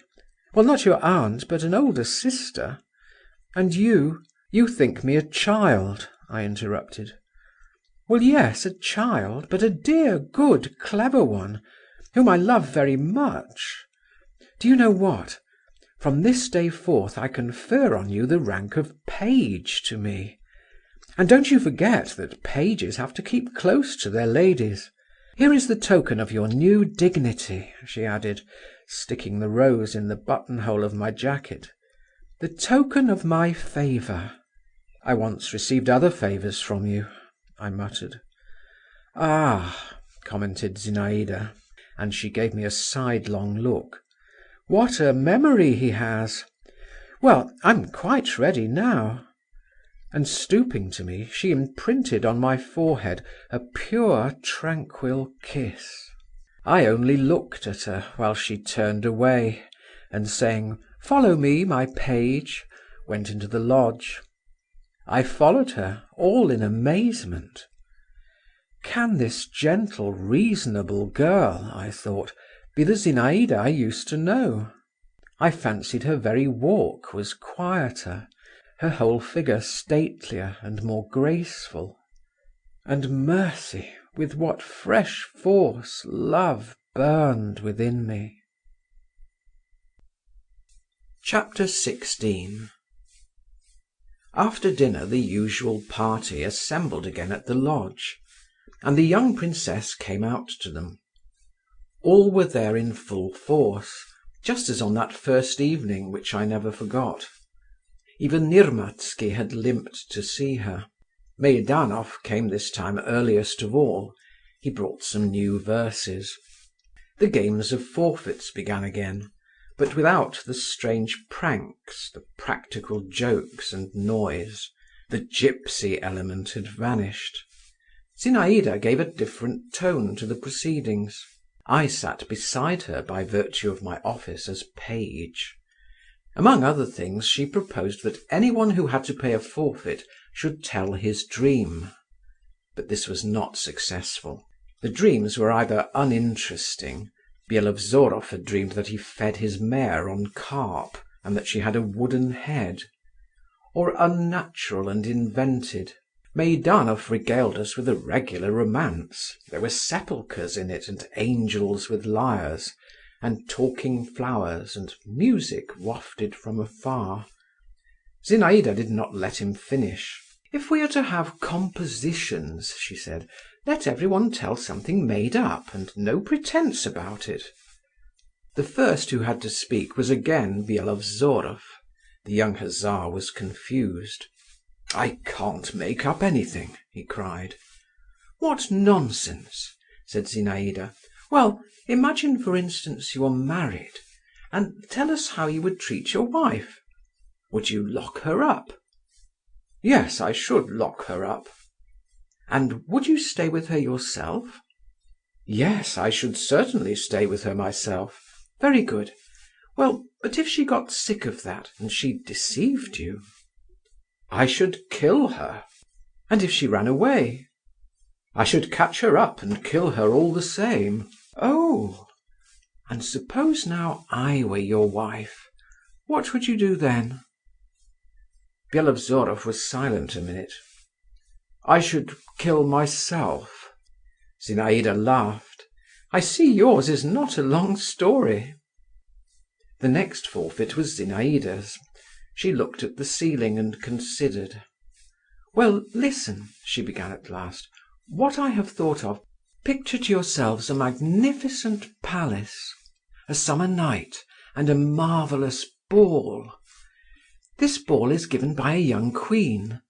Everywhere gold and marble, crystal, silk, lights, diamonds, flowers, fragrant scents, every caprice of luxury." "You love luxury," Lushin interposed. "Luxury is beautiful," she retorted. "I love everything beautiful." "More than what is noble?" he asked. "That's something clever. I don't understand it. Don't interrupt me. So the ball is magnificent. There are crowds of guests. All of them are young, handsome, and brave. All are frantically in love with the queen." "Are there no women among the guests?" queried Malevsky. "No, or wait a minute, yes, there are some." "Are they all ugly?" "No, charming, but the men are all in love with the queen. She is tall and graceful. She has a little gold diadem on her black hair." I looked at Zinaïda, and at that instant she seemed to me so much above all of us. There was such bright intelligence, and such power about her unruffled brows, that I thought, "You are that queen." "They all throng about her," Zinaïda went on, "and all lavish the most flattering speeches upon her." "And she likes flattery?" Lushin queried. "What an intolerable person he keeps interrupting! Who doesn't like flattery?" "One more last question," observed Malevsky. "Has the queen a husband?" "I hadn't thought about that. No, why should she have a husband?" "To be sure," assented Malevsky. "Why should she have a husband?" "Silence!" cried Meidanov in French, which he spoke very badly. "Merci!" Zinaïda said to him. "And so the queen hears their speeches, and hears the music, but does not look at one of the guests. 6 windows are open from top to bottom, from floor to ceiling, and beyond them is a dark sky with big stars, a dark garden with big trees. The queen gazes out into the garden. Out there among the trees is a fountain. It is white in the darkness, and rises up tall, tall as an apparition. The queen hears, through the talk and the music, the soft splash of its waters. She gazes and thinks, 'You are all, gentlemen, noble, clever, and rich. You crowd round me. You treasure every word I utter. You are all ready to die at my feet. I hold you in my power. But out there, by the fountain, by that splashing water, stands and waits he whom I love, who holds me in his power. He has neither rich raiment nor precious stones. No one knows him. But he awaits me, and is certain I shall come.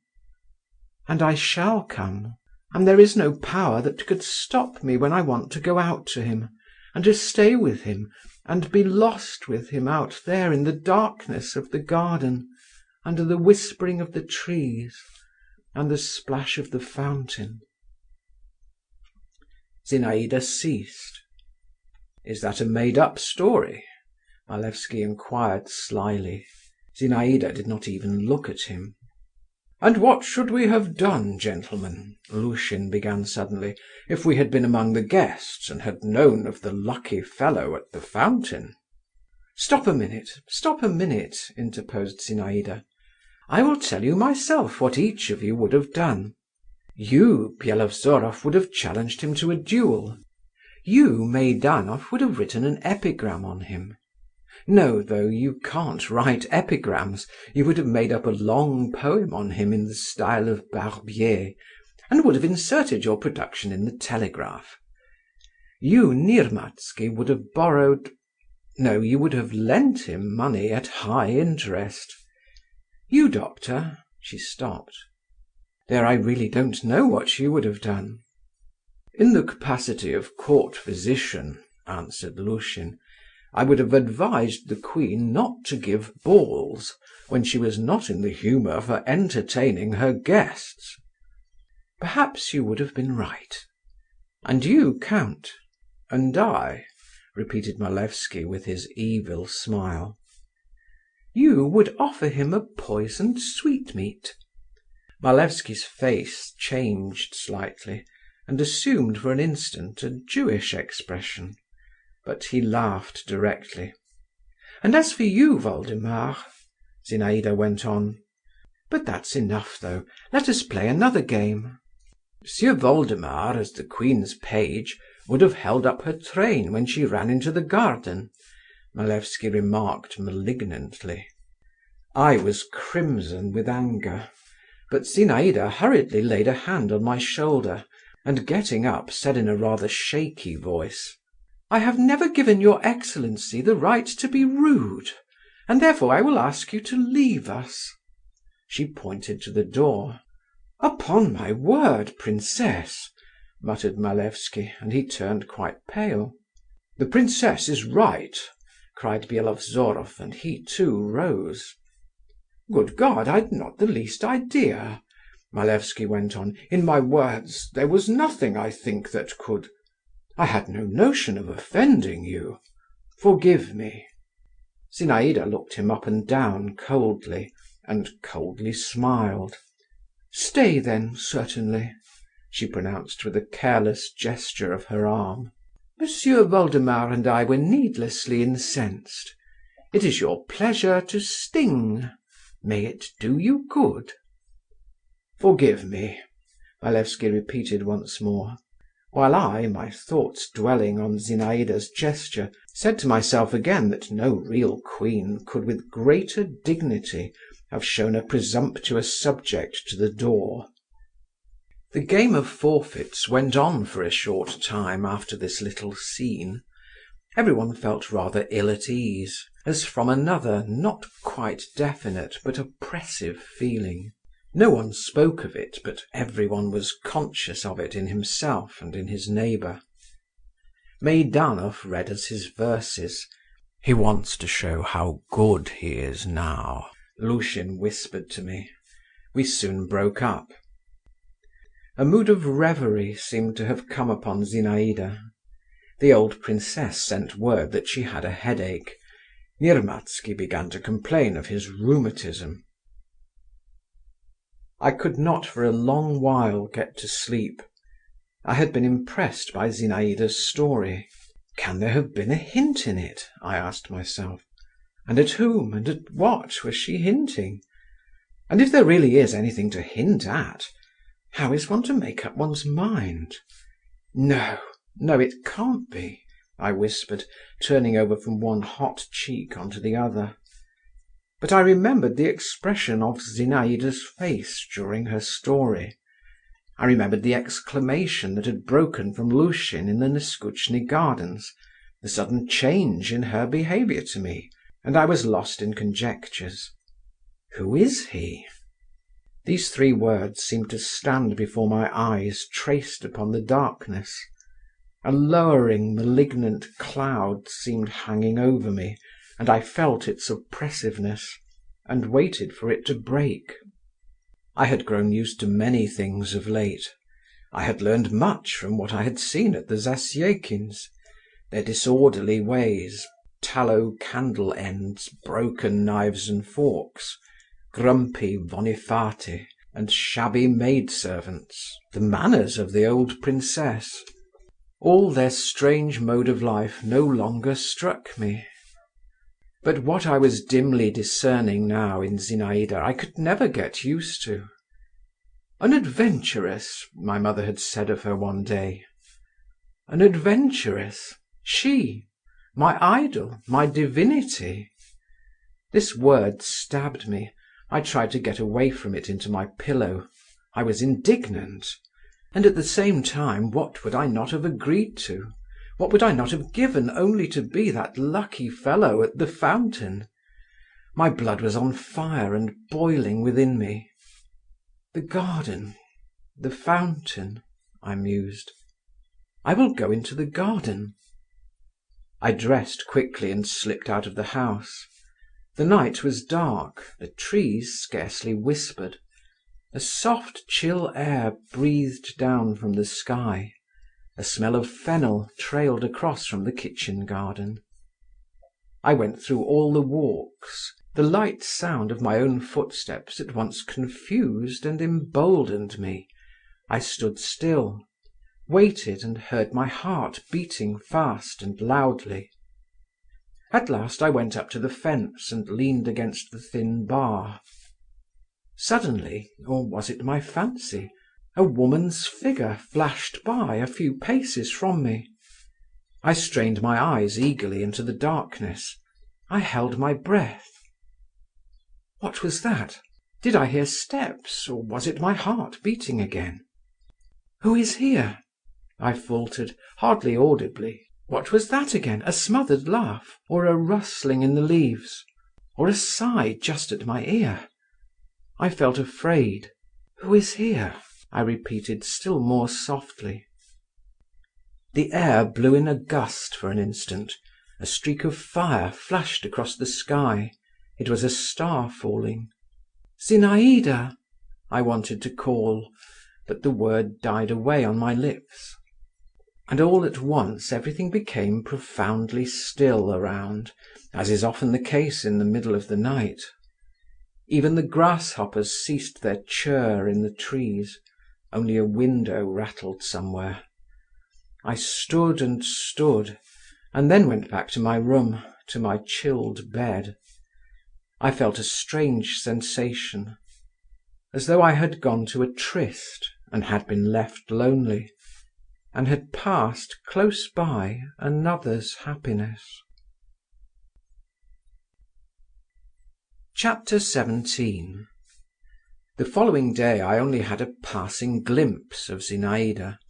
She was driving somewhere with the old princess in a cab. But I saw Lushin, who, however, barely vouchsafed me a greeting, and Malevsky. The young count grinned and began affably talking to me.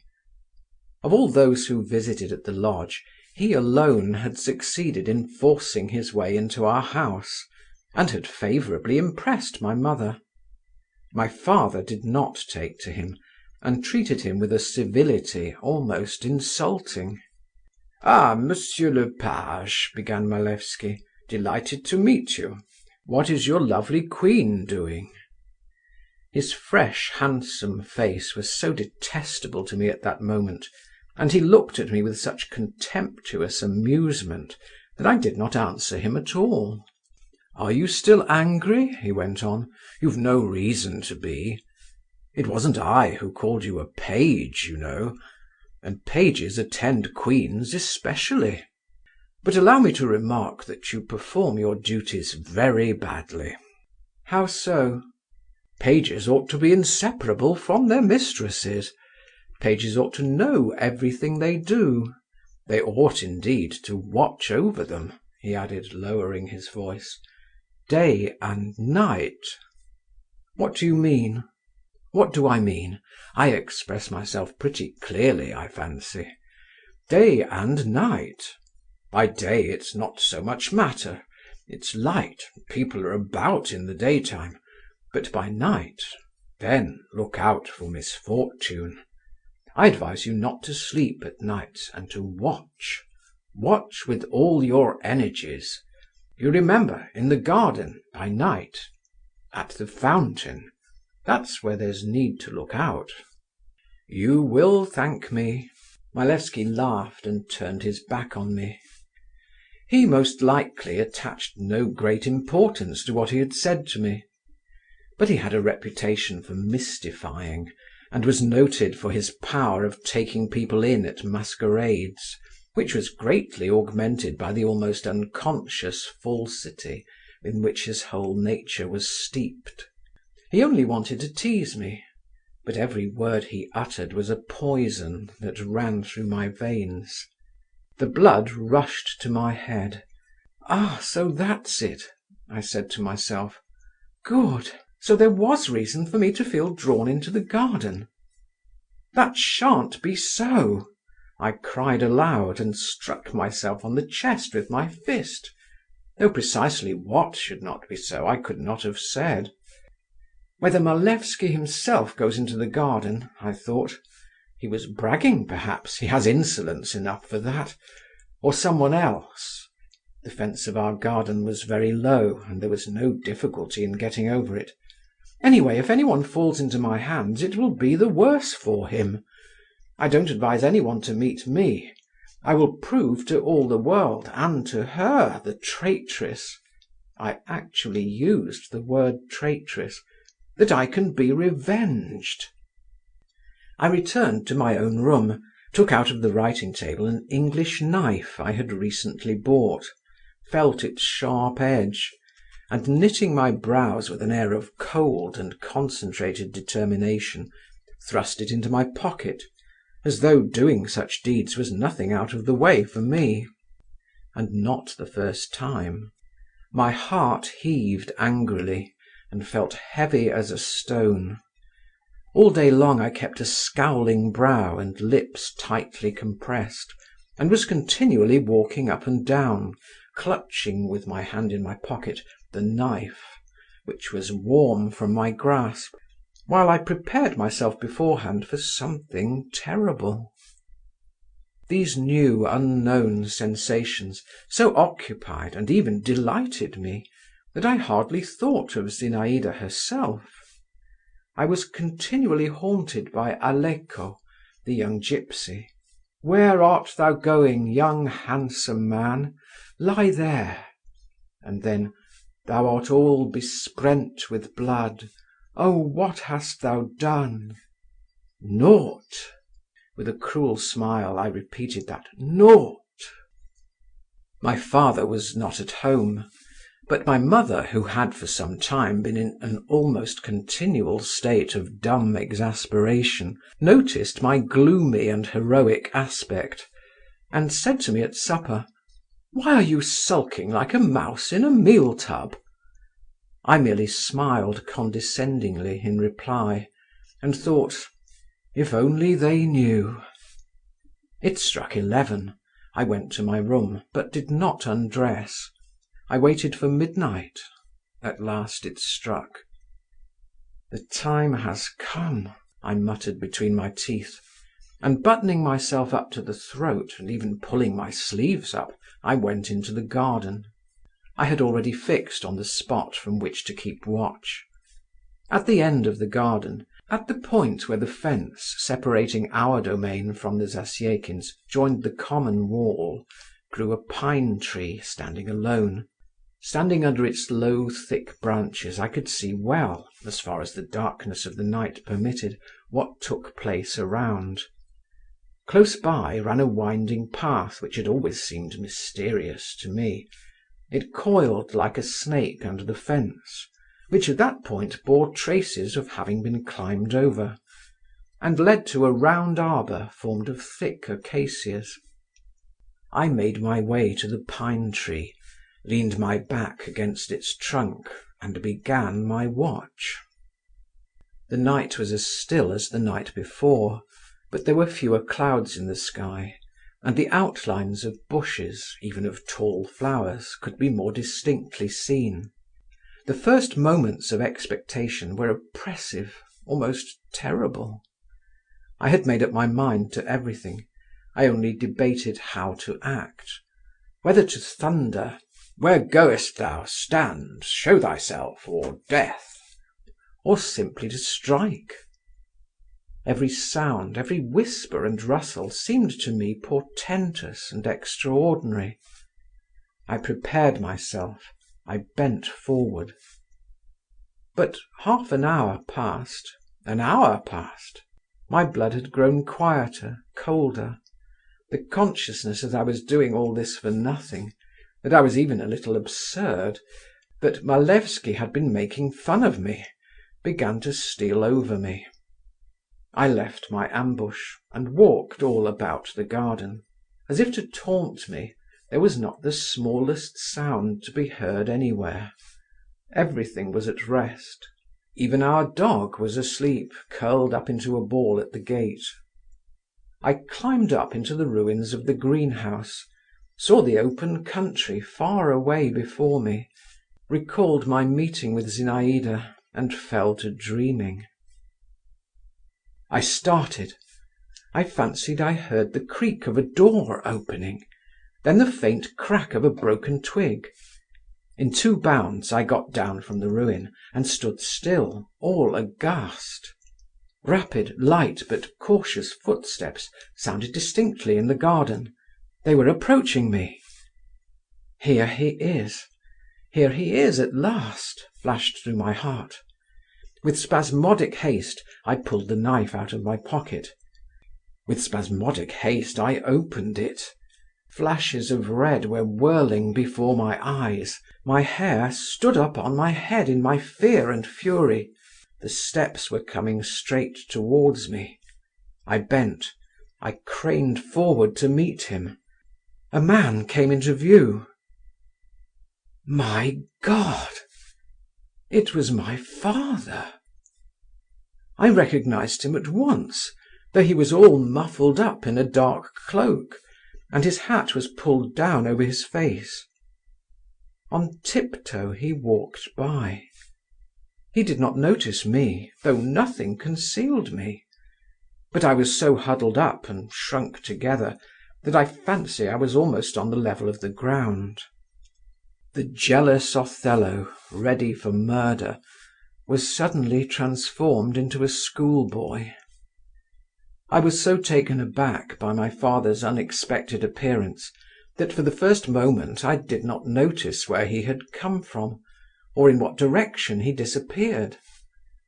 I only drew myself up and thought, why is it that my father is walking about in the garden at night?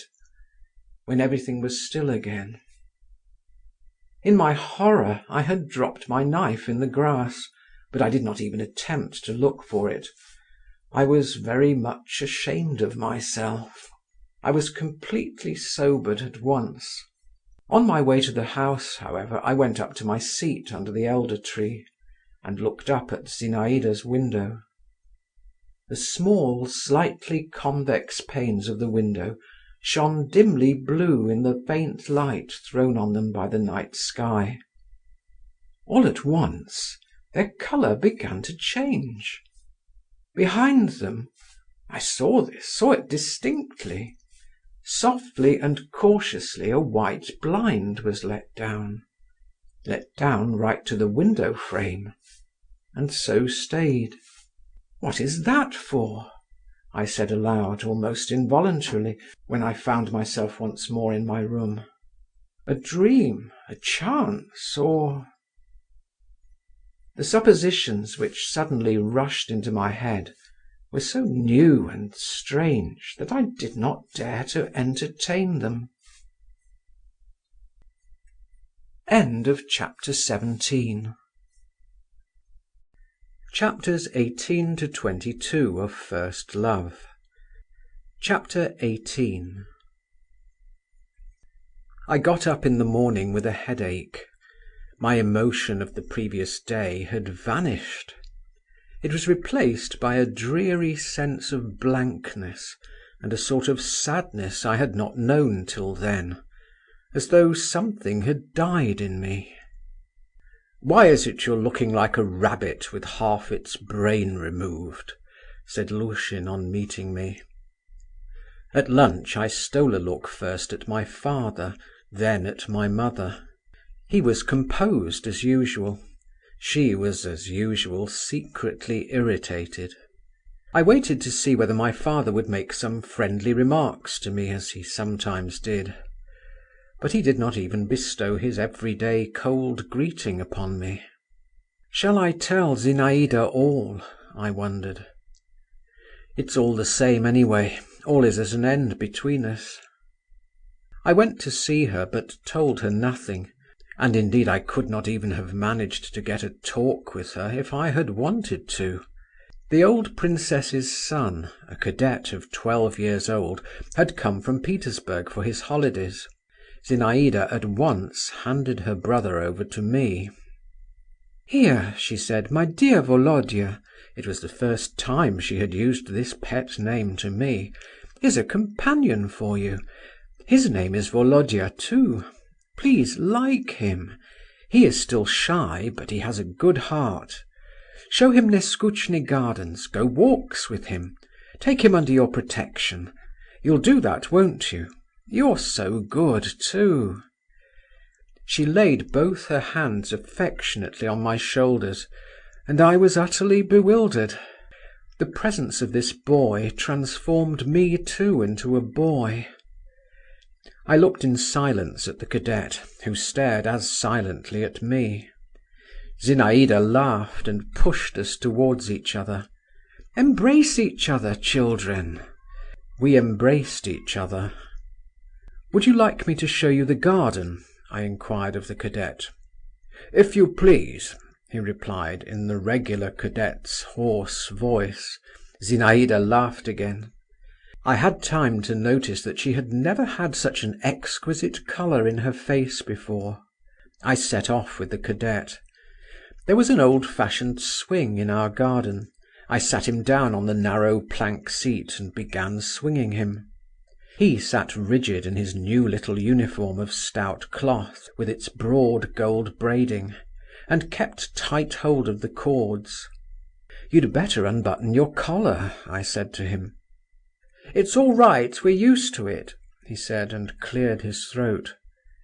He was like his sister. The eyes especially recalled her. I liked being nice to him, and at the same time an aching sadness was gnawing at my heart. Now I certainly am a child, I thought, but yesterday… I remembered where I had dropped my knife the night before and looked for it. The cadet asked me for it, picked a thick stalk of wild parsley, cut a pipe out of it, and began whistling.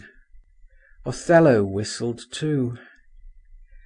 But in the evening how he wept, this Othello, in Zinaïda's arms, when, seeking him out in a corner of the garden, she asked him why he was so depressed. My tears flowed with such violence that she was frightened. "What is wrong with you? What is it, Volodya?" she repeated. And seeing I made no answer, and did not cease weeping, she was about to kiss my wet cheek. But I turned away from her, and whispered through my sobs, "I know all. Why did you play with me? What need had you of my love?" "I am to blame, Volodya," said Zinaïda. "I am very much to blame," she added, wringing her hands. "How much there is bad and black and sinful in me! But I'm not playing with you now. I love you. You don't even suspect why and how. But what is it you know?" What could I say to her? She stood facing me and looked at me, and I belonged to her altogether from head to foot directly she looked at me. A quarter of an hour later I was running races with the cadet and Zinaïda. I was not crying, I was laughing, though my swollen eyelids dropped a tear or two as I laughed. I had Zinaïda's ribbon round my neck for a cravat, and I shouted with delight whenever I succeeded in catching her round the waist. She did just as she liked with me. Chapter 19. I should be in a great difficulty if I were forced to describe exactly what passed within me in the course of the week after my unsuccessful midnight expedition. It was a strange, feverish time, a sort of chaos, in which the most violently opposed feelings, thoughts, suspicions, hopes, joys and sufferings whirled together in a kind of hurricane. I was afraid to look into myself. If a boy of 16 ever can look into himself, I was afraid to take stock of anything. I simply hastened to live through every day till evening, and at night I slept. The light-heartedness of childhood came to my aid. I did not want to know whether I was loved, and I did not want to acknowledge to myself that I was not loved. My father I avoided, but Zinaïda I could not avoid. I burnt as in a fire in her presence, and what did I care to know what the fire was in which I burned and melted? It was enough that it was sweet to burn and melt. I gave myself up to all my passing sensations, and cheated myself, turning away from memories and shutting my eyes to what I foreboded before me. This weakness would not most likely have lasted long in any case. A thunderbolt cut it all short in a moment and flung me into a new track altogether. Coming in one day to dinner from a rather long walk, I learnt with amazement that I was to dine alone, that my father had gone away, and my mother was unwell, did not want any dinner, and had shut herself up in her bedroom. From the faces of the footmen, I surmised that something extraordinary had taken place.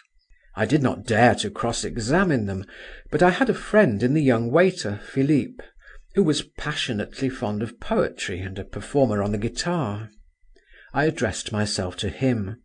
From him I learned that a terrible scene had taken place between my father and mother, and every word had been overheard in the maid's room. Much of it had been in French, but Masha, the lady's maid, had lived 5 years with a dressmaker from Paris, and she understood it all. That my mother had reproached my father with infidelity, with an intimacy with the young lady next door. That my father at first had defended himself, but afterwards had lost his temper, and he too had said something cruel, reflecting on her age, which had made my mother cry. That my mother too had alluded to some loan which it seemed had been made to the old princess, and had spoken very ill of her and of the young lady too, and that then my father had threatened her. And all the mischief, continued Philippe, came from an anonymous letter, and who wrote it no one knows, or else there'd have been no reason whatever for the matter to have come out at all. But was there really any ground? I brought out with difficulty, while my hands and feet went cold, and a sort of shudder ran through my inmost being. Philippe winked meaningly. There was. There's no hiding those things. For all that your father was careful this time. But there, you see, he'd, for instance, to hire a carriage or something. No getting on without servants either. I dismissed Philippe and fell onto my bed. I did not sob, I did not give myself up to despair. I did not ask myself when and how this had happened.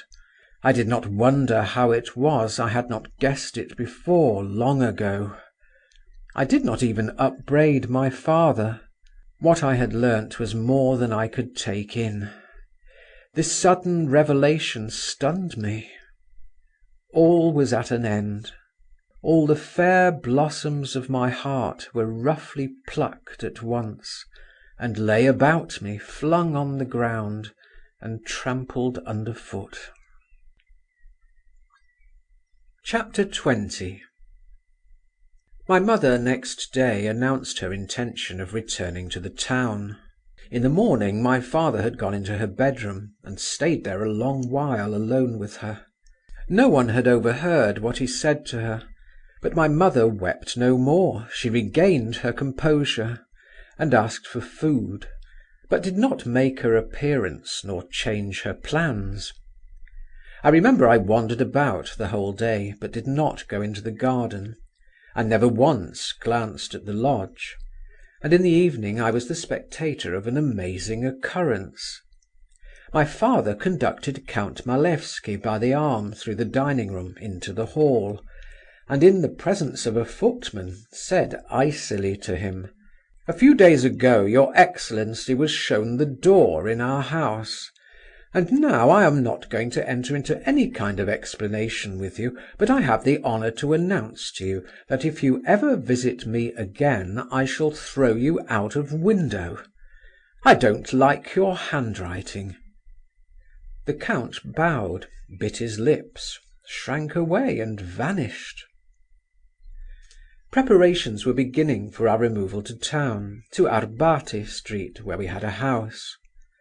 My father himself probably no longer cared to remain at the country house, but clearly he had succeeded in persuading my mother not to make a public scandal.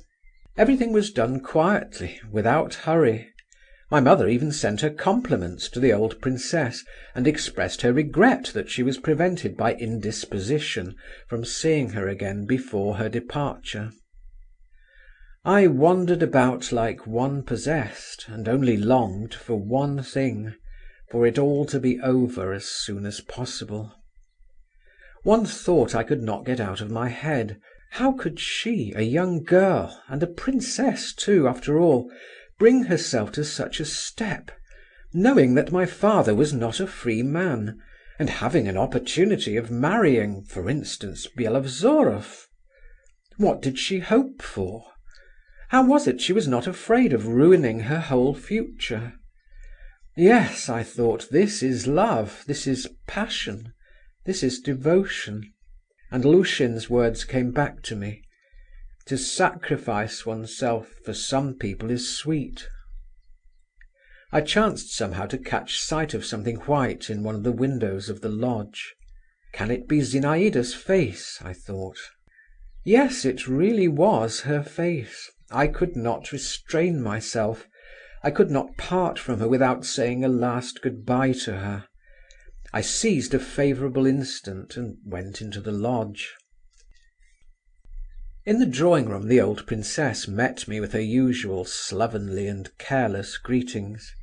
"How's this, my good man, your folks are off in such a hurry?" she observed, thrusting snuff into her nose. I looked at her, and a load was taken off my heart.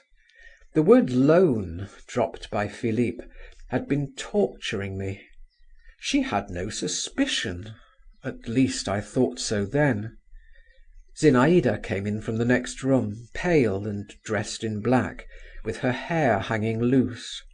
She took me by the hand without a word, and drew me away with her. "I heard your voice," she began, "and came out at once. Is it so easy for you to leave us, bad boy?" "I have come to say good-bye to you, princess," I answered, "probably forever. You have heard, perhaps, we are going away." Zinaïda looked intently at me. "Yes, I have heard. Thanks for coming. I was beginning to think I should not see you again. Don't remember evil against me. I have sometimes tormented you, but all the same I am not what you imagine me." She turned away and leaned against the window. "Really, I am not like that. I know you have a bad opinion of me." "I?" "Yes, you. You." I repeated mournfully, and my heart throbbed as of old under the influence of her overpowering, indescribable fascination.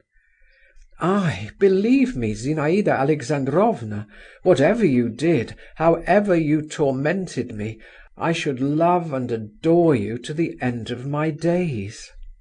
She turned with a rapid motion to me, and flinging wide her arms embraced my head, and gave me a warm and passionate kiss. God knows whom that long farewell kiss was seeking, but I eagerly tasted its sweetness. I knew that it would never be repeated. "Good-bye, good-bye," I kept saying. She tore herself away and went out, and I went away. I cannot describe the emotion with which I went away. I should not wish it ever to come again. But I should think myself unfortunate had I never experienced such an emotion. We went back to town. I did not quickly shake off the past. I did not quickly get to work. My wound slowly began to heal. But I had no ill feeling against my father. On the contrary, he had, as it were, gained in my eyes. Let psychologists explain the contradiction as best they can. One day I was walking along a boulevard, and to my indescribable delight I came across Lushin. I liked him for his straightforward and unaffected character, and besides he was dear to me for the sake of the memories he aroused in me. I rushed up to him. "Ah," he said, knitting his brows, "so it's you, young man. Let me have a look at you. You're still as yellow as ever, but yet there's not the same nonsense in your eyes. You look like a man, not a lapdog. That's good. Well, what are you doing? Working?" I gave a sigh. I did not like to tell a lie, while I was ashamed to tell the truth. "Well, never mind," Lushin went on. "Don't be shy. The great thing is to lead a normal life and not be the slave of your passions. What do you get if not? Wherever you are carried by the tide. It's all a bad lookout. A man must stand on his own feet if he can get nothing but a rock to stand on. Here, I've got a cough. And Byelovzorov, have you heard anything of him?" "No, what is it?" "He's lost, and no news of him. They say he's gone away to the Caucasus. A lesson to you, young man, and it's all from not knowing how to part in time, to break out of the net. You seem to have got off very well. Mind you don't fall into the same snare again. Good-bye." I shan't, I thought. I shan't see her again. But I was destined to see Zinaïda once more. Chapter 21. My father used every day to ride out on horseback. He had a splendid English mare, a chestnut piebald, with a long slender neck and long legs, an inexhaustible and vicious beast. Her name was Electric. No one could ride her except my father. One day he came up to me in a good humour, a frame of mind in which I had not seen him for a long while. He was getting ready for his ride, and had already put on his spurs. I began entreating him to take me with him. "We'd much better have a game of leap-frog," my father replied. "You'll never keep up with me on your cob." "Yes, I will. I'll put on spurs too." "All right, come along then." We set off. I had a shaggy black horse, strong and fairly spirited. It is true it had to gallop its utmost when Electric went at full trot. Still, I was not left behind. I have never seen anyone ride like my father. He had such a fine, carelessly easy seat that it seemed that the horse under him was conscious of it and proud of its rider. We rode through all the boulevards, reached the Maiden's Field, jumped several fences. At first I had been afraid to take a leap, but my father had a contempt for cowards, and I soon ceased to feel fear. Twice crossed the river Moskva, and I was under the impression that we were on our way home, especially as my father, of his own accord, observed that my horse was tired, when suddenly he turned off away from me at the Crimean ford, and galloped along the river bank. I rode after him. When he had reached a high stack of old timber, he slid quickly off electric, told me to dismount, and giving me his horse's bridle, told me to wait for him there at the timber stack, and turning off into a small street, disappeared. I began walking up and down the river bank, leading the horses, and scolding electric, who kept pulling, shaking her head, snorting and neighing as she went; and when I stood still never failed to paw the ground, and whining bite my cob on the neck. In fact, she conducted herself altogether like a spoilt thoroughbred. My father did not come back. A disagreeable damp mist rose from the river, a fine rain began softly blowing up, and spotting with tiny dark flecks the stupid grey timber stack, which I kept passing and repassing, and was deadly sick of by now. I was terribly bored, and still my father did not come. A sort of sentryman, a Finn, grey all over like the timber, and with a huge old-fashioned shako, like a pot, on his head, and with a halberd, however came a sentry, if you think of it, on the banks of the Moskva, drew near, and turning his wrinkled face, like an old woman's, towards me, he observed, "What are you doing here with the horses, young master? Let me hold them."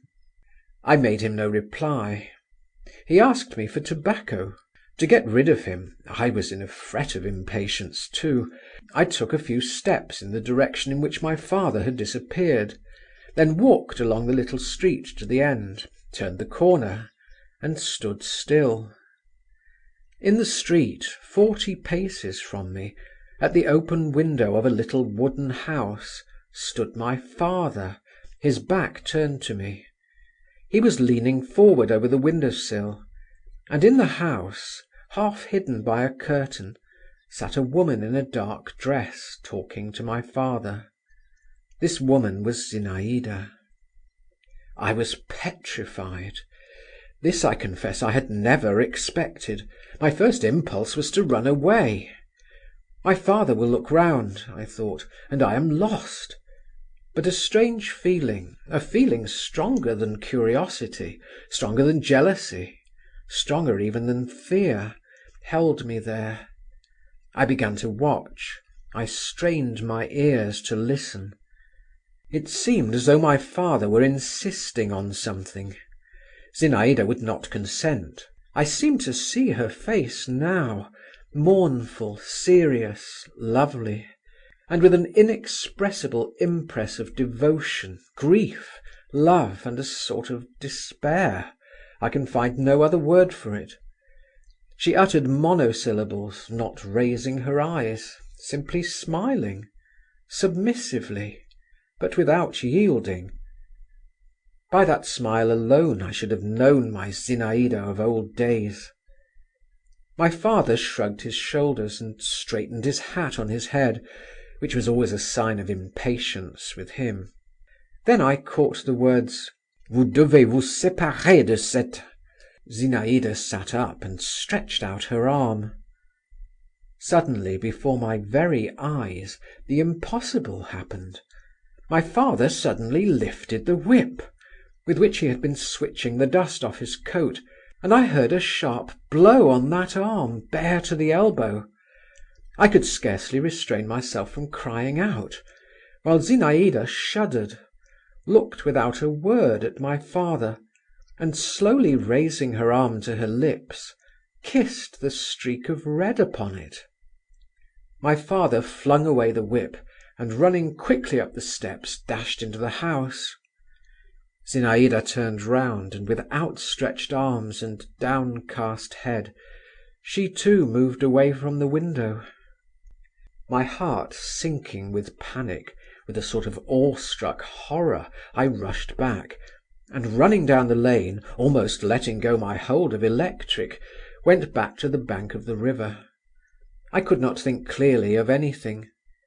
I knew that my cold and reserved father was sometimes seized by fits of fury, and all the same I could never comprehend what I had just seen. But I felt at the time that however long I lived I could never forget the gesture, the glance, the smile of Zinaïda; that her image, this image so suddenly presented to me, was imprinted for ever on my memory. I stared vacantly at the river, and never noticed that my tears were streaming. "She is beaten," I was thinking. "Beaten, beaten." "Hullo, what are you doing? Give me the mare," I heard my father's voice saying behind me. Mechanically I gave him the bridle. He leapt on to electric. The mare, chill with standing, reared on her haunches, and leapt 10 feet away. But my father soon subdued her. He drove the spurs into her side and gave her a blow on the neck with his fist. "Ah, I've no whip," he muttered. I remembered the swish and fall of the whip heard so short a time before, and shuddered. "Where did you put it?" I asked my father after a brief pause. My father made no answer and galloped on ahead. I overtook him. I felt that I must see his face. "Were you bored waiting for me?" he muttered through his teeth. "A little." "Where did you drop your whip?" I asked again. My father glanced quickly at me. "I didn't drop it," he replied. "I threw it away." He sank into thought and dropped his head. And then, for the first and almost for the last time, I saw how much tenderness and pity his stern features were capable of expressing. He galloped on again, and this time I could not overtake him. I got home a quarter of an hour after him. "That's love," I said to myself again, as I sat at night before my writing table, on which books and papers had begun to make their appearance. "That's passion. To think of not revolting, of bearing a blow from anyone whatever, even the dearest hand. But it seems one can if one loves. While I imagined." I had grown much older during the last month, and my love, with all its transports and sufferings, struck me myself as something small and childish and pitiful beside this other unimagined something, which I could hardly fully grasp, and which frightened me like an unknown, beautiful but menacing face, which one strives in vain to make out clearly in the half-darkness. A strange and fearful dream came to me that same night. I dreamed I went into a low, dark room. My father was standing with a whip in his hand, stamping with anger. In the corner crouched Zinaïda, and not on her arm but on her forehead was a stripe of red, while behind them both towered Bielosvoroff, covered with blood. He opened his white lips and wrathfully threatened my father. 2 months later I entered the university, and within 6 months my father died of a stroke in Petersburg, where he had just moved with my mother and me. A few days before his death he received a letter from Moscow which threw him into a violent agitation. He went to my mother to beg some favour of her, and I was told he positively shed tears. He, my father!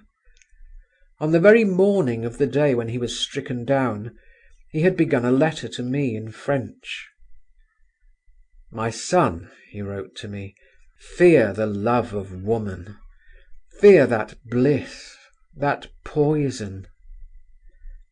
After his death my mother sent a considerable sum of money to Moscow. Chapter 22. 4 years passed. I had just left the university, and did not know exactly what to do with myself, at what door to knock.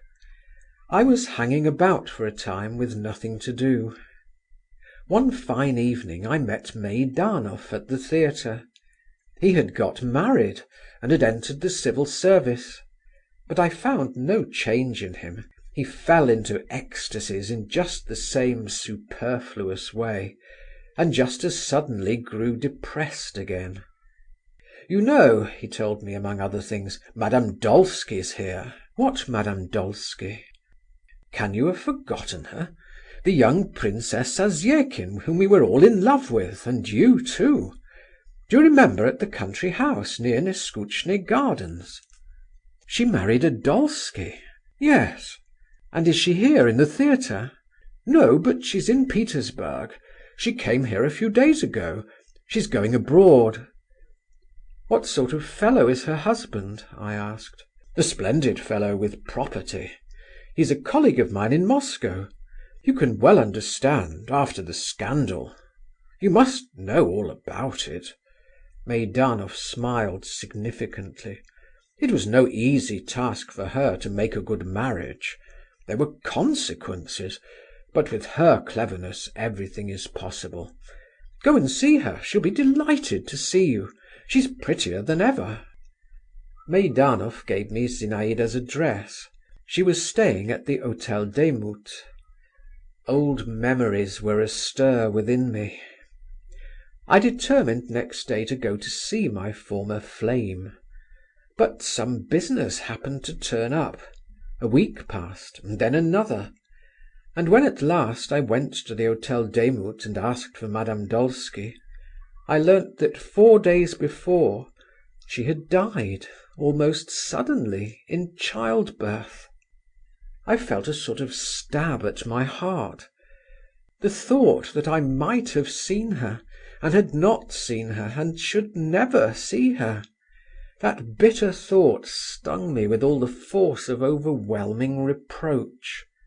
"She is dead," I repeated, staring stupidly at the hall porter. I slowly made my way back to the street, and walked on without knowing myself where I was going. All the past swam up and rose at once before me. So this was the solution. This was the goal to which that young, ardent, brilliant life had striven, all haste and agitation. I mused on this. I fancied those dear features, those eyes, those curls, in the narrow box, in the damp underground darkness, lying here, not far from me, while I was still alive, and maybe a few paces from my father. I thought all this. I strained my imagination, and yet all the while the lines "From lips indifferent of her death I heard, indifferently I listened to it too," were echoing in my heart. O youth, youth! Little dost thou care for anything. Thou art master, as it were, of all the treasures of the universe. Even sorrow gives thee pleasure, even grief thou canst turn to thy profit. Thou art self-confident and insolent. Thou sayest, "I alone am living, look you." But thy days fly by all the while, and vanish without trace or reckoning, and everything in thee vanishes like wax in the sun, like snow. And perhaps the whole secret of thy charm lies, not in being able to do anything, but in being able to think thou wilt do anything, lies just in thy throwing to the winds forces which thou couldst not make other use of, in each of us gravely regarding himself as a prodigal, gravely supposing that he is justified in saying, "Oh, what might I not have done if I had not wasted my time?" I now, what did I hope for, what did I expect, what rich future did I foresee, when the phantom of my first love, rising up for an instant, barely called forth one sigh, one mournful sentiment? And what has come to pass of all I hoped for? And now, when the shades of evening begin to steal over my life, what have I left fresher, more precious than the memories of the storm, so soon over, of early morning, of spring? But I do myself injustice. Even then, in those light-hearted young days, I was not deaf to the voice of sorrow when it called upon me. to the solemn strains floating to me from beyond the tomb.